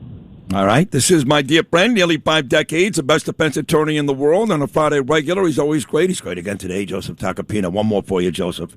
And that is, Mamdani wanted Bibi arrested, and we knew, of course, that can't happen. Nobody cares about the ICC in America. It's a kangaroo, Jew-hating, it's really a phony court is what it is, and nobody pays attention to it here in America. So we knew from the very beginning that, you know, was there a chance? There was never a chance. I can't believe the media even brought up the question. There was never, ever, ever a chance. But the mayor doesn't care because his base hates the Jews, and he promised he was going to arrest Bibi, so he's got to play the part, even though he knows better. But then people said to me, wait a second. I even asked Alan Dershowitz this. He threatened to arrest Bibi. He knew he couldn't do that. Why can't we arrest him? Why can't we arrest Mamdani for threatening to arrest Bibi? You know, there's got to be something that says he can't do that as an elected official. What about those chances? You know, there really is nothing that limits what he can say as an elected official in that regard. That being said, you know, I mean, campaign rhetoric is one thing. I mean, this guy is, if you listen to everything he said in his campaign, he's delivered on exactly nothing that he's promised all these morons on TikTok who voted for him because they were going to get free rent, free food, free transportation, free everything. They could stay on their couches all day, not have to work, and be taken care of. Obviously, that didn't work out so well. But that's the socialist way, right? But campaign rhetoric is one thing. Government requires understanding, and when you govern, you should be charged with understanding the limits of your authority. It's a joke. The mayor is responsible for running this city, the largest city in this country, not setting U.S. foreign policy, you moron. And if you don't have the legal authority to do something, you really shouldn't campaign as though you do. And I can't believe for a second he was told or he thought he could truly arrest a foreign prime minister in New York based on political ideology. It's the stupidest thing I've ever heard. I can't even believe it's got any traction, like you just said. It's unbelievable. New Yorkers hired a mayor, and I can't even say New Yorkers. The idiots who succumbed to this phony campaign really hired a mayor that at least, they wanted to lead the city in doing things like, governing public safety, affordability, all these issues that are important to any citizen, whether, you're a fan of this guy or not. The issues of a mayor actually has nothing to do with that. The campaign promises collide with the Constitution, Sid. There's no legal basis to do this. But this guy's made a living out of the quote that it's easy to promise where you don't have the power to deliver, right? How's that free rent thing going right now? How's the free bus rides? How's the free food? Yeah. So, the mayor's first legal opinion should have come before the campaign promise, not after it. And this guy's just the client. He ceases to amaze me. And all the slights he takes, of course, at Israel, now, of course, at the Italian heritage, he's a disgrace. He's a disgrace. And the fact that at 9/11, and I've spoken to so many special forces officers and special operations forces officers, people who I am very close with and come from my community, they are aghast. They're appalled that this guy, who is, if you really do your homework on him and his family and his father and his wife, you can see easily that he hates this country and what we stand for. Okay, he's a jihadist in my opinion.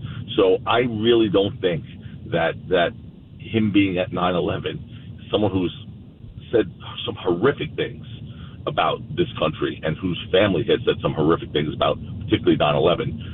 It's just that the whole thing is nauseating to me. And then when I see this kind of nonsense, it just cuts the credibility of our country. And when imagine like a local mayor is going to arrest the prime minister without legal cause, without legal authority. Unbelievable. But just saying it is so stupid. Yeah. Anyway, I'm sure you've talked about this once or twice. Once or twice, once or twice. If you go on Twitter, you never saw somebody curse. You added up all the curses on Twitter for the day. I have it beaten like 250-word tweet because I despise this guy. Impressive. I hate him. It's impressive. I've seen some of your tweets, and you absolutely have the ability to fit the largest amount of curse words into a paragraph. But it's impressive. It's impressive because you're making your point. But I do get the point across. Yeah. But in there's a lot of F this and S that. But at any rate, I hate his guts, and I don't make any bones about it. But I love you. Another amazing appearance on this Friday morning, Joseph Tacopina. Thank you so much. Enjoy this gorgeous weekend. We'll do it again next week. Great job. Thank you, JoJo. Okay, brother. Take care. My man, Joseph Tacopina, right here on Sid and Friends in the Morning. We'll take a break. Nomi's got the news. We got the Worldwide News Network, so you get up to date on everything going on around the world and here in New York City. And then I'll be back. Another 50 minutes of the week-ending Friday edition of your favorite talk show. That's us, Sid and Friends in the Morning.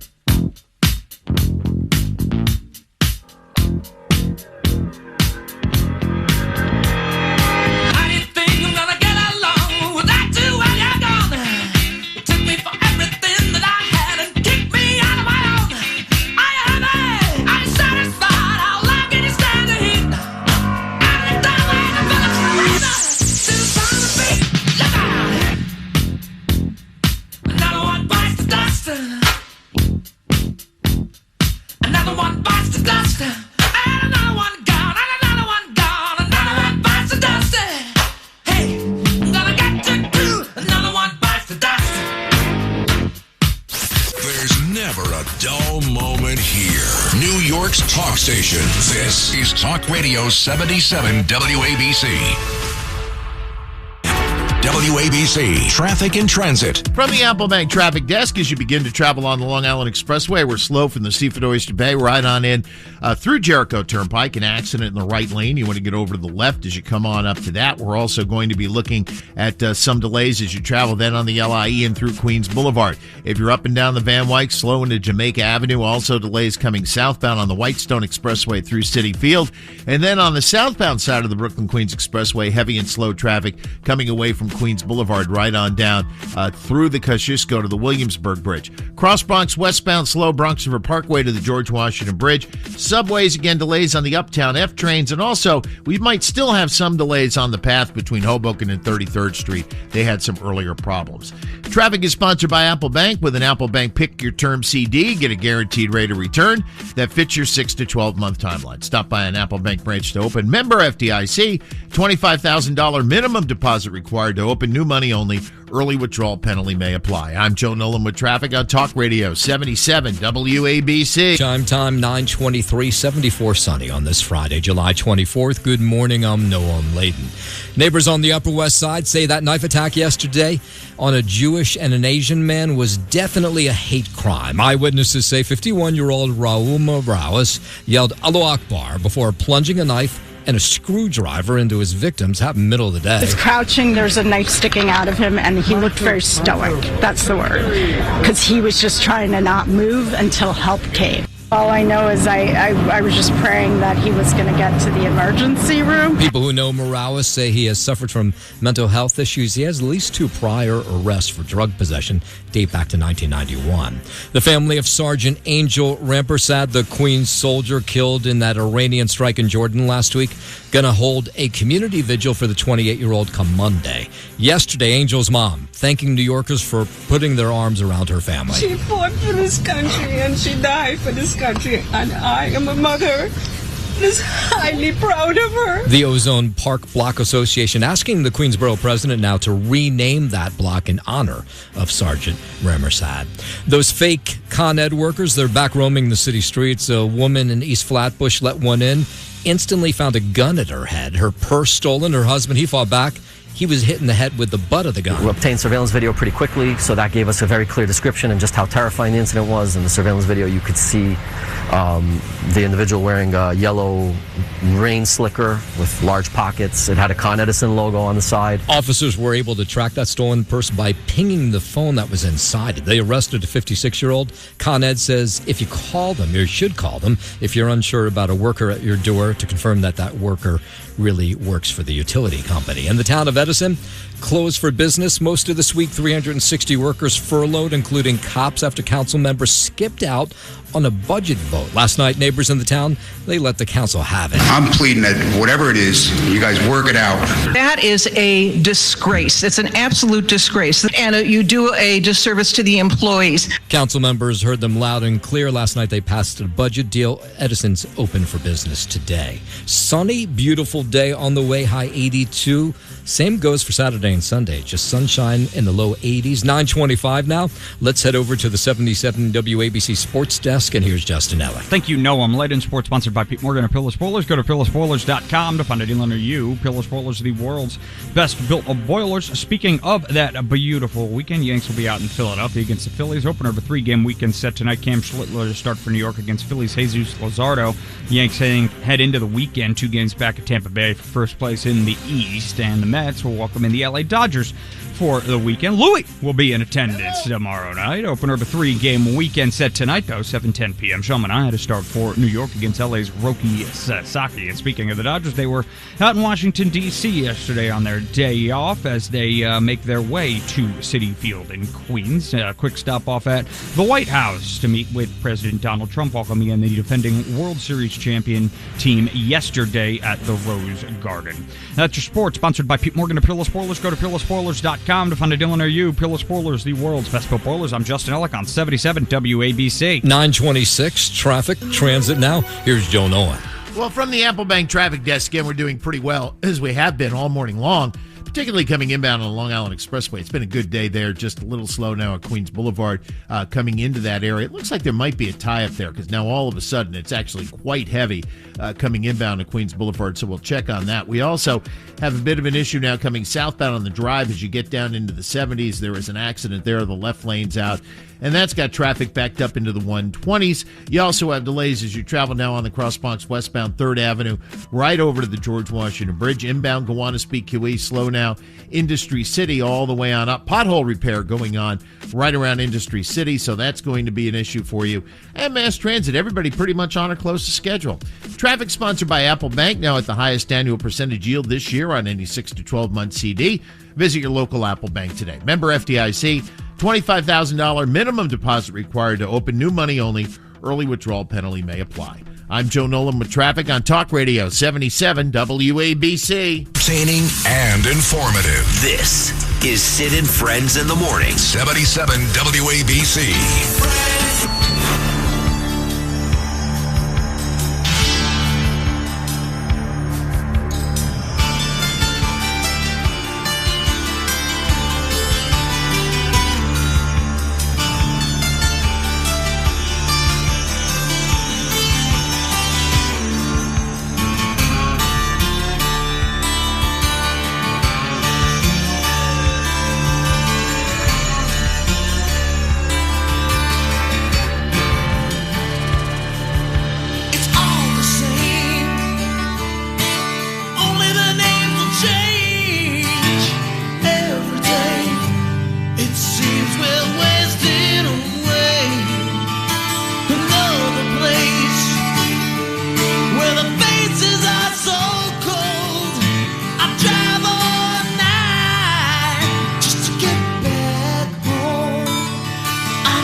So you know that I'm going to get a whole bunch of hate mail right now.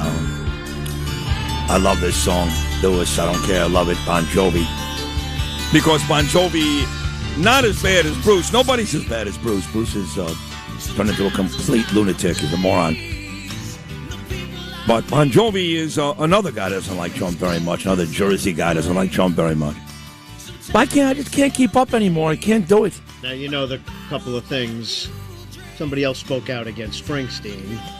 I did see that. That was from the group Journey. Jonathan Cain. Yeah, John Cain. Not exactly Steve Perry, but we'll take it. He wrote "Don't Stop Believing." He did? Yeah. That's a big deal. Yeah. I mean, that's his. Should play that song today. I love that song.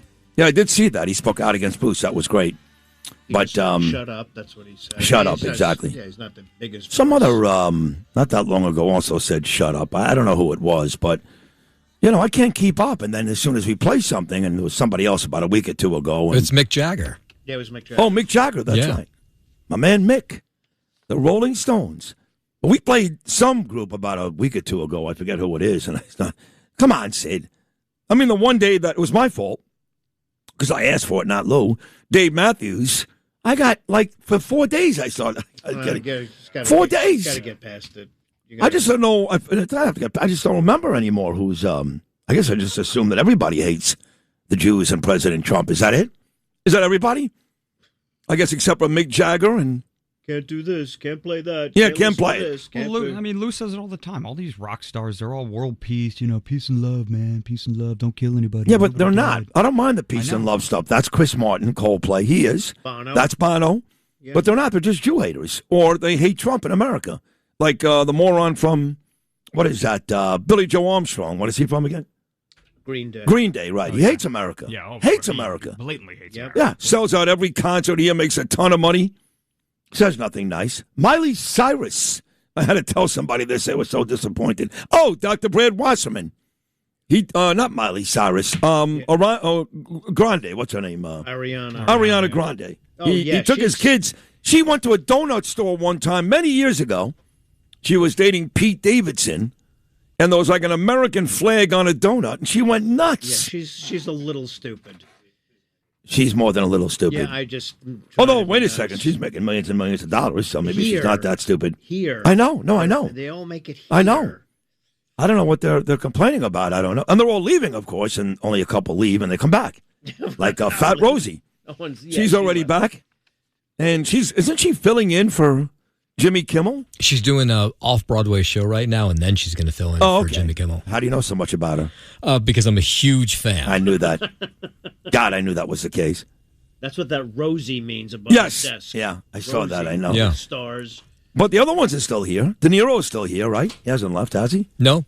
Mm-mm. How many people actually have left besides Rosie O'Donnell, who's back? Ellen DeGeneres left. Ellen DeGeneres? All right, so if you're a lesbian woman, that's two. Any straight people? I'm trying to think who else. I don't. That's all. A lot of people. What about Cher? She was leaving. She hasn't left, has she? A lot of people yell and scream. Mom Donnie should leave because BB's not getting arrested. That would be kind of cool, no? If we don't find a way to arrest Bibi Netanyahu, I'm leaving. How great would that be? Should take after Eric Adams and go to Turkey for 3 months. I think Albania he went to. Yeah. I don't even know where he is. But I'd actually welcome that. I know. The guy just disappeared for a few Eric months. is walking around like he's a man. Sandwiched in between Bill de Blasio and Mamdani. Eric Adams never felt better in his whole life. But I'm here to remind everybody, which I do often, not because I dislike Eric personally, I don't. I really don't. But for 75% of his stay as mayor, 3 out of 4 years, sorry, Bill Ackman, you don't even know what you're talking about, despite all your money. He was horrible. It was horrible. The city was a disaster. Police force became a joke. Everybody got indicted or fired. It was not safe to walk around as a Jew, and you couldn't find Eric Adams anywhere. I was in front of Columbia University. That clown was on his way to Rome for an anti-Semitic conference. Why would you go to Rome for a conference on anti-Semitism when you've got it at your university right down the block? You want to explain that one to me, no? I could not. Yeah. I mean, I'm just going over so many things. Treating illegals better than veterans and homeless Americans. Standing by the buses, giving out gift bags, all that stuff. And then blaming Joe Biden, of course, for all of his legal issues. And maybe that was true, maybe it wasn't, I don't know.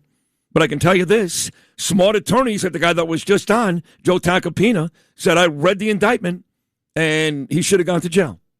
But Trump bailed him out because Trump thought, that Eric could win. And he wanted Eric to be his boy and be the mayor of this city. And then when Eric couldn't win, Trump threw him to the side, stopped saying nice things about him, and then he jumped on the Cuomo bandwagon because he would never, ever go with Curtis because he thinks Curtis is a clown, and he knew Mamdani was going to be bad news. That's what Trump did. Initially, he was hoping Eric Adams, the incumbent, was going to win because the incumbent usually does. But I told you he had no chance. I told the guys upstairs. Now we're going to wait. No, he has no chance. The Democrats turned their backs on him because he became a Trump guy. And real Republicans like me never trusted him. So what was his base? How was he going to win? His polling numbers was like 11% when Curtis was at 17. He quit. He quit because he would have done worse than Curtis. And you're going to walk around town like you're a great mayor? Stop it. Stop it. The last great mayor was Rudy Giuliani. The last good mayor for 2 out of 3 terms was Mike Bloomberg. That's it. That's it. We have had a 13-year run of explosive diarrhea. Okay. You like that? No, I don't like that. No, I know, but it was a good reference. It was a good analogy. It was what is the name of that? Cyclospora. What is that now? Cyclospora. Yeah, New York for 13 years has had cyclospora. Explosive diarrhea. Running up and down our legs. Okay, all right. Fine.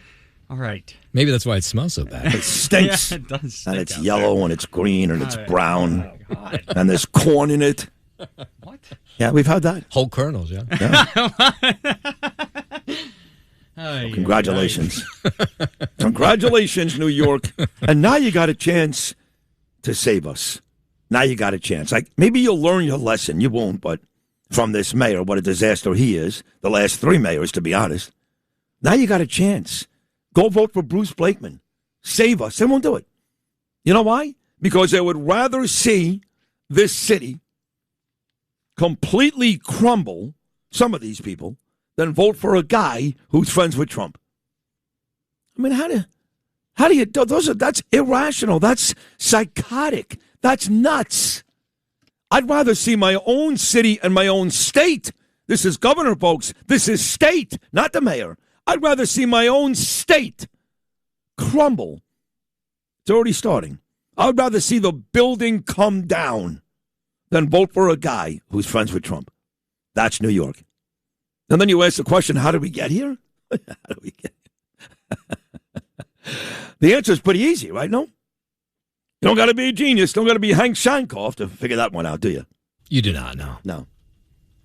So let's see. Let's see if New Yorkers go out there and even if they hate President Trump, and I love him, but if you hate him, okay, fine. You don't got to like him. Put that thing on your nose and go vote for Bruce. He's not Trump. He's a totally different person. His name is Bruce Blakeman, not Donald J. Trump. And they may share ideologies and philosophies, and they are good friends. But Bruce, if you look at his record here in New York, nothing to do with Trump, has done an amazing job as a Nassau County executive. Look at Nassau County. Why wouldn't you want New York, our state, to mirror that one county out on Long Island? Not that Edward Maine isn't great, too, in Suffolk, but he's not running. Look at Nassau County, safe. Bruce hasn't raised taxes in years. Pro-Hamas doesn't run the streets. You got a police commissioner there who I love dearly, Patty Ryder. He'll punch you across the face if you commit a crime or even threaten to do one. You got a DA in Ann Donnelly who takes no prisoners. Why wouldn't you want the state to run that way like the county does? That's why you elect Bruce Blakeman. Who cares who he's friends with? We're dying. A lot of you don't care because you live in Manhattan and it's all nice and pretty, and I live in a nice apartment. I got a doorman, and I allow my dog to make duty on the street. I live great. But you should go up every once in a while, take a look at where my mom lives 6 miles away in Monticello, or Rochester, or Binghamton, or Utica, or Syracuse, or, I don't know, 100 other towns in our state, because you're all New Yorkers, right? That doesn't mean just Brooklyn, Manhattan. It's a big state. A lot of those people don't have teeth, jobs, horrible drug addictions. It's a mess. I know you don't care, but why not help save those people? Cuomo could have done it. It's gotten worse. Kathy Hochul, you're all going to vote for, a lot of you. She could have done it. It's gotten worse. How selfish are you? How selfish are you that because you get to live in Manhattan, you don't care about the poor bastard who's in Rochester, in your state, that Bruce Blakeman can save while the last two governors who promised to save them have done nothing. I mean, nothing. In fact, they've reversed it. They've taken jobs out, green energy out. They've done whatever they can to destroy it. And you're going to vote for that person again because you fancy yourself some D, which you call Democrat, I call douchebag? Stop being a douchebag. Save our state. Vote for Bruce Blakeman.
The future of New York, the future of the country, the future of the world is me.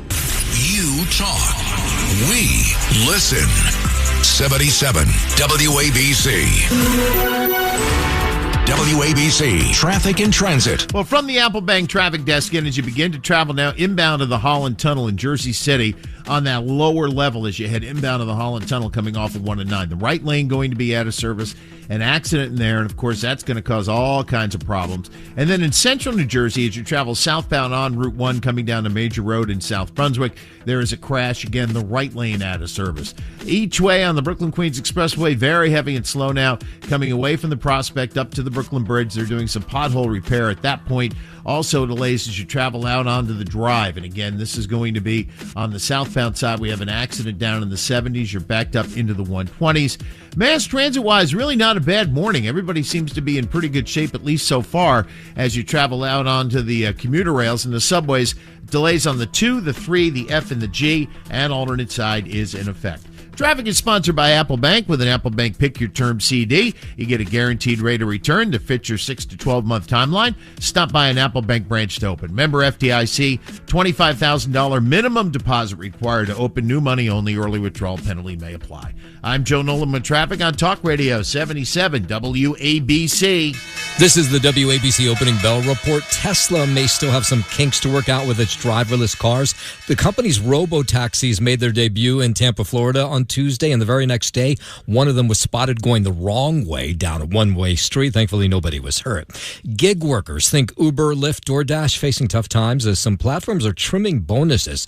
Tech and auto manufacturing also seeing some big-time, high-profile layoffs. So where are you safe right now? Service sectors like hospitality, healthcare, and local trades say they're desperate for workers right now.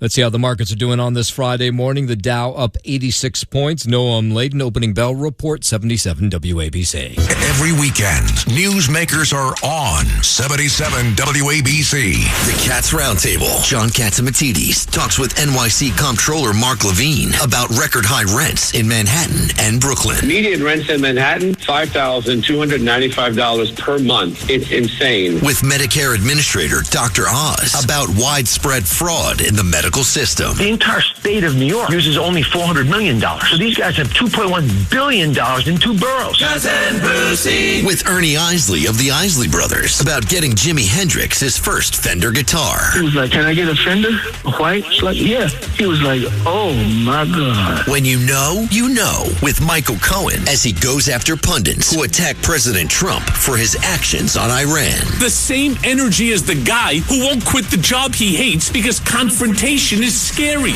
Listen to these mini-casts and more. Download the 77 WABC mini-casts. Everything you need to know in 10 minutes or less. This is Sid and Friends in the morning. But you say he's just a friend. Oh, you're my best friend. 77 WABC.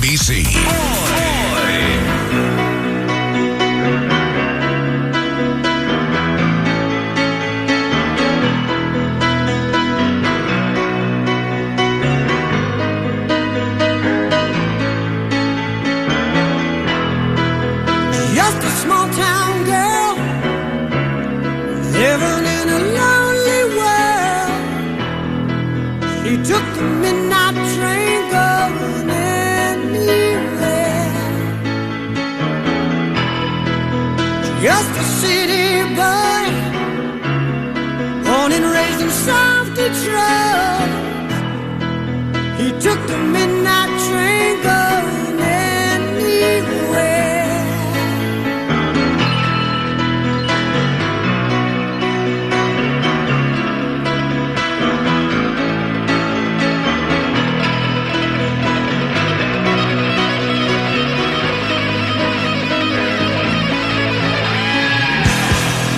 A singer in a smoky room, the smell of wine and cheap perfume.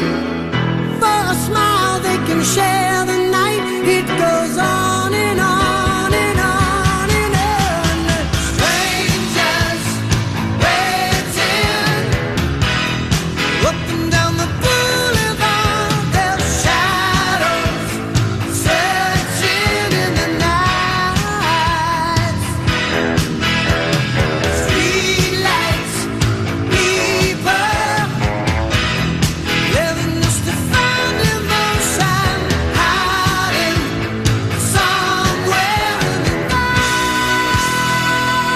Don't Stop Believing. What's the name of this guy again? With Journey, who called out Bruce? Jonathan Cain. We love this guy. John Cain. So, did Tony die or not? What do you think? You're really asking? Yeah. I think David Chase actually said that he did die, right? Oh, he's dead. Of course, Dead, that's right? the point of it. Totally dead. Oh, you don't know that for a fact. Take it easy. Yeah, Calm because down. Sopranos had a happy ending. That's the kind of show. Well, I don't know. There was no ending. That was the brilliance of it. Tony explains it. In the previous... Well, you know what's funny about that? He hated it? Hated it. Yeah, I know. He trashed the hotel room. They showed the very last episode down in Florida. I was living there, and my friend Jim Allen, Henry Pisano, they put on this big event at the Seminole Hard Rock Hotel and Casino in Fort Lauderdale, and every cast member came, all of them. Heck, even the Syracuse basketball player who was dating Dr. Melfi. And they you had to pay a lot of money. I sat in between Clarence Clemens, God rest his soul, and the guy that played Cliff Clavin on Cheers. I forgot his name in real life. Anyway, they all came. And after the episode was over, or maybe before the episode even, they sat up there, Gandolfini, Van Zandt, you know, my man Tony, who I miss so much. He was a great guy. Sirico, Imperioli, all of them, Sharippa. And people took pictures and spent a lot of money on food. And then there was a private party afterwards at the hotel. And very few people were invited. Me and Danielle were, because at that point, I'd become friendly with the whole cast through being a big deal on Imus and FAN, and of course, Mike Sullivan. And so, Jimmy trashed the place. And the next day, I met Stephen Van Zandt with Bernie Kosar, of all people, back at the Hard Rock Hotel at his cabana, because we were having dinner that night at an Italian restaurant that Danny DeVito had just purchased, which we went, and all the Sopranos were there. Dan Marino showed up, all these big Miami people. Guess who wasn't there because he ran home, because he was furious? Jimmy Gandolfini. He hated it. But I guess as years went by, he figured it out. I don't know. He did make most those people comments. were like that, though. You saw it originally. Well, people thought their live. TV went dead. Yeah, and you were They were pissed checking off. the plug. Of course. It Checking was an the circuit acquired breaker. taste. It was totally an acquired taste. It was genius. I was watching it with MJ. I remember we were in her old apartment, and it happens, and she's staring, and that's it? That's it. She just starts That's yelling, great. Well, it was, and I'm laughing. It was much better if you waited years and you waited until it was on streaming, like I did, and then I watched it full through. You didn't see it when it first came. Right. When we all watched it. 'cause you 6 were a kid. episodes a night. Yeah. Right. Yeah, my son's done that too. So, anyway, that's it. That song is pretty much known for now. Although, no, that was the Fleetwood Mac song that Bill Clinton used up on stage. Don't stop. That's right. All right, we're done. We had a great week here on Sid and Friends in the Morning. We made worldwide news, as we always do, between BB and I saw Trump last Saturday and the whole thing. And we're going to have a great week again next week, because that's all we know how to do, is put on great radio shows. Lou Rapino, as always, amazing job. Not good, great. Justin Ellick, fantastic. Noam Layden, great. John Terrett, thank you very much. Great to have Joe Nolan back today. Glad you're feeling better, Joseph. And as our dear friend Gene would say, God willing, we'll all be back with a brand new week of shows starting Monday at 6. Until then, enjoy the beautiful weather. Have yourselves a great New York weekend. Until Monday, folks, from all of us on Sid and Friends in the Morning to all of you, peace!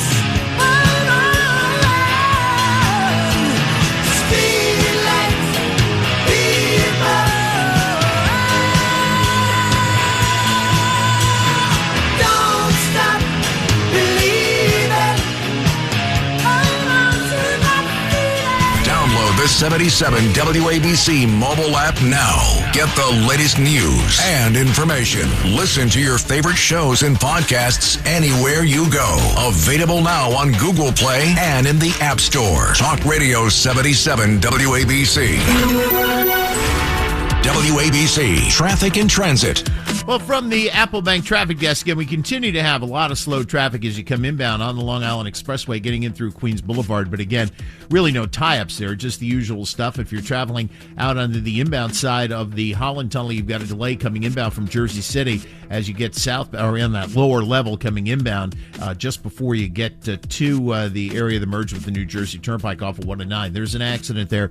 That's being cleared. Then southbound Route 1 heading into Sand Hill Road, major road down there in South Brunswick, the right lane going to be out again with an accident. And mass transit, pretty much everybody on or close. Subways, though, delays on the 2, the 3, the F, and the G.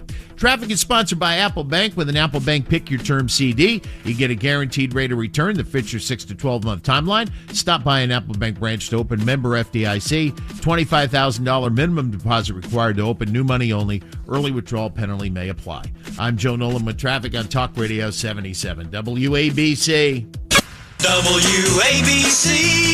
1, 2, 3, 4. On the weekends, Music Radio comes out to play. If you start me up, WABC. Start your weekend music experience. Saturday at 5 p.m. with Vinny Madunio. Then at 6. It's Cousin Brucey's Saturday night rock and roll party. Then at 10. It's Boulevar's Sinatra Showcase with your host, Joe Piscopo. The best music, WABC. Real New York, 77 WABC. WABC, Traffic and Transit. Well, from the Apple Bank traffic desk, the earlier problem we told you about out onto Route 1 down in South Brunswick, that now is out of the way, but we still have delays coming inbound of the Holland Tunnel out of the depressed roadway in Jersey City. Again, the right lane going to be out of service there with an accident, and that continues. Now, elsewhere, you're not doing too badly coming inbound on the LIE. You do have slow traffic coming into Queens Boulevard, but that's about it. If you're inbound and outbound, for that matter, on the Brooklyn-Queens Expressway, look for pothole repair between the Prospect and the Brooklyn Bridge during the middle of the day. You do have delays coming off of the Verrazano eastbound on the Belt Parkway, getting into Bay 8th Street, and mass transit. Now, we do have quite a few subway delays now. The 3, the F, the G, the L, the N, the Q, all of those with delays. Traffic is sponsored by Apple Bank, now with the highest annual percentage yield this year on any 6 to 12-month CD.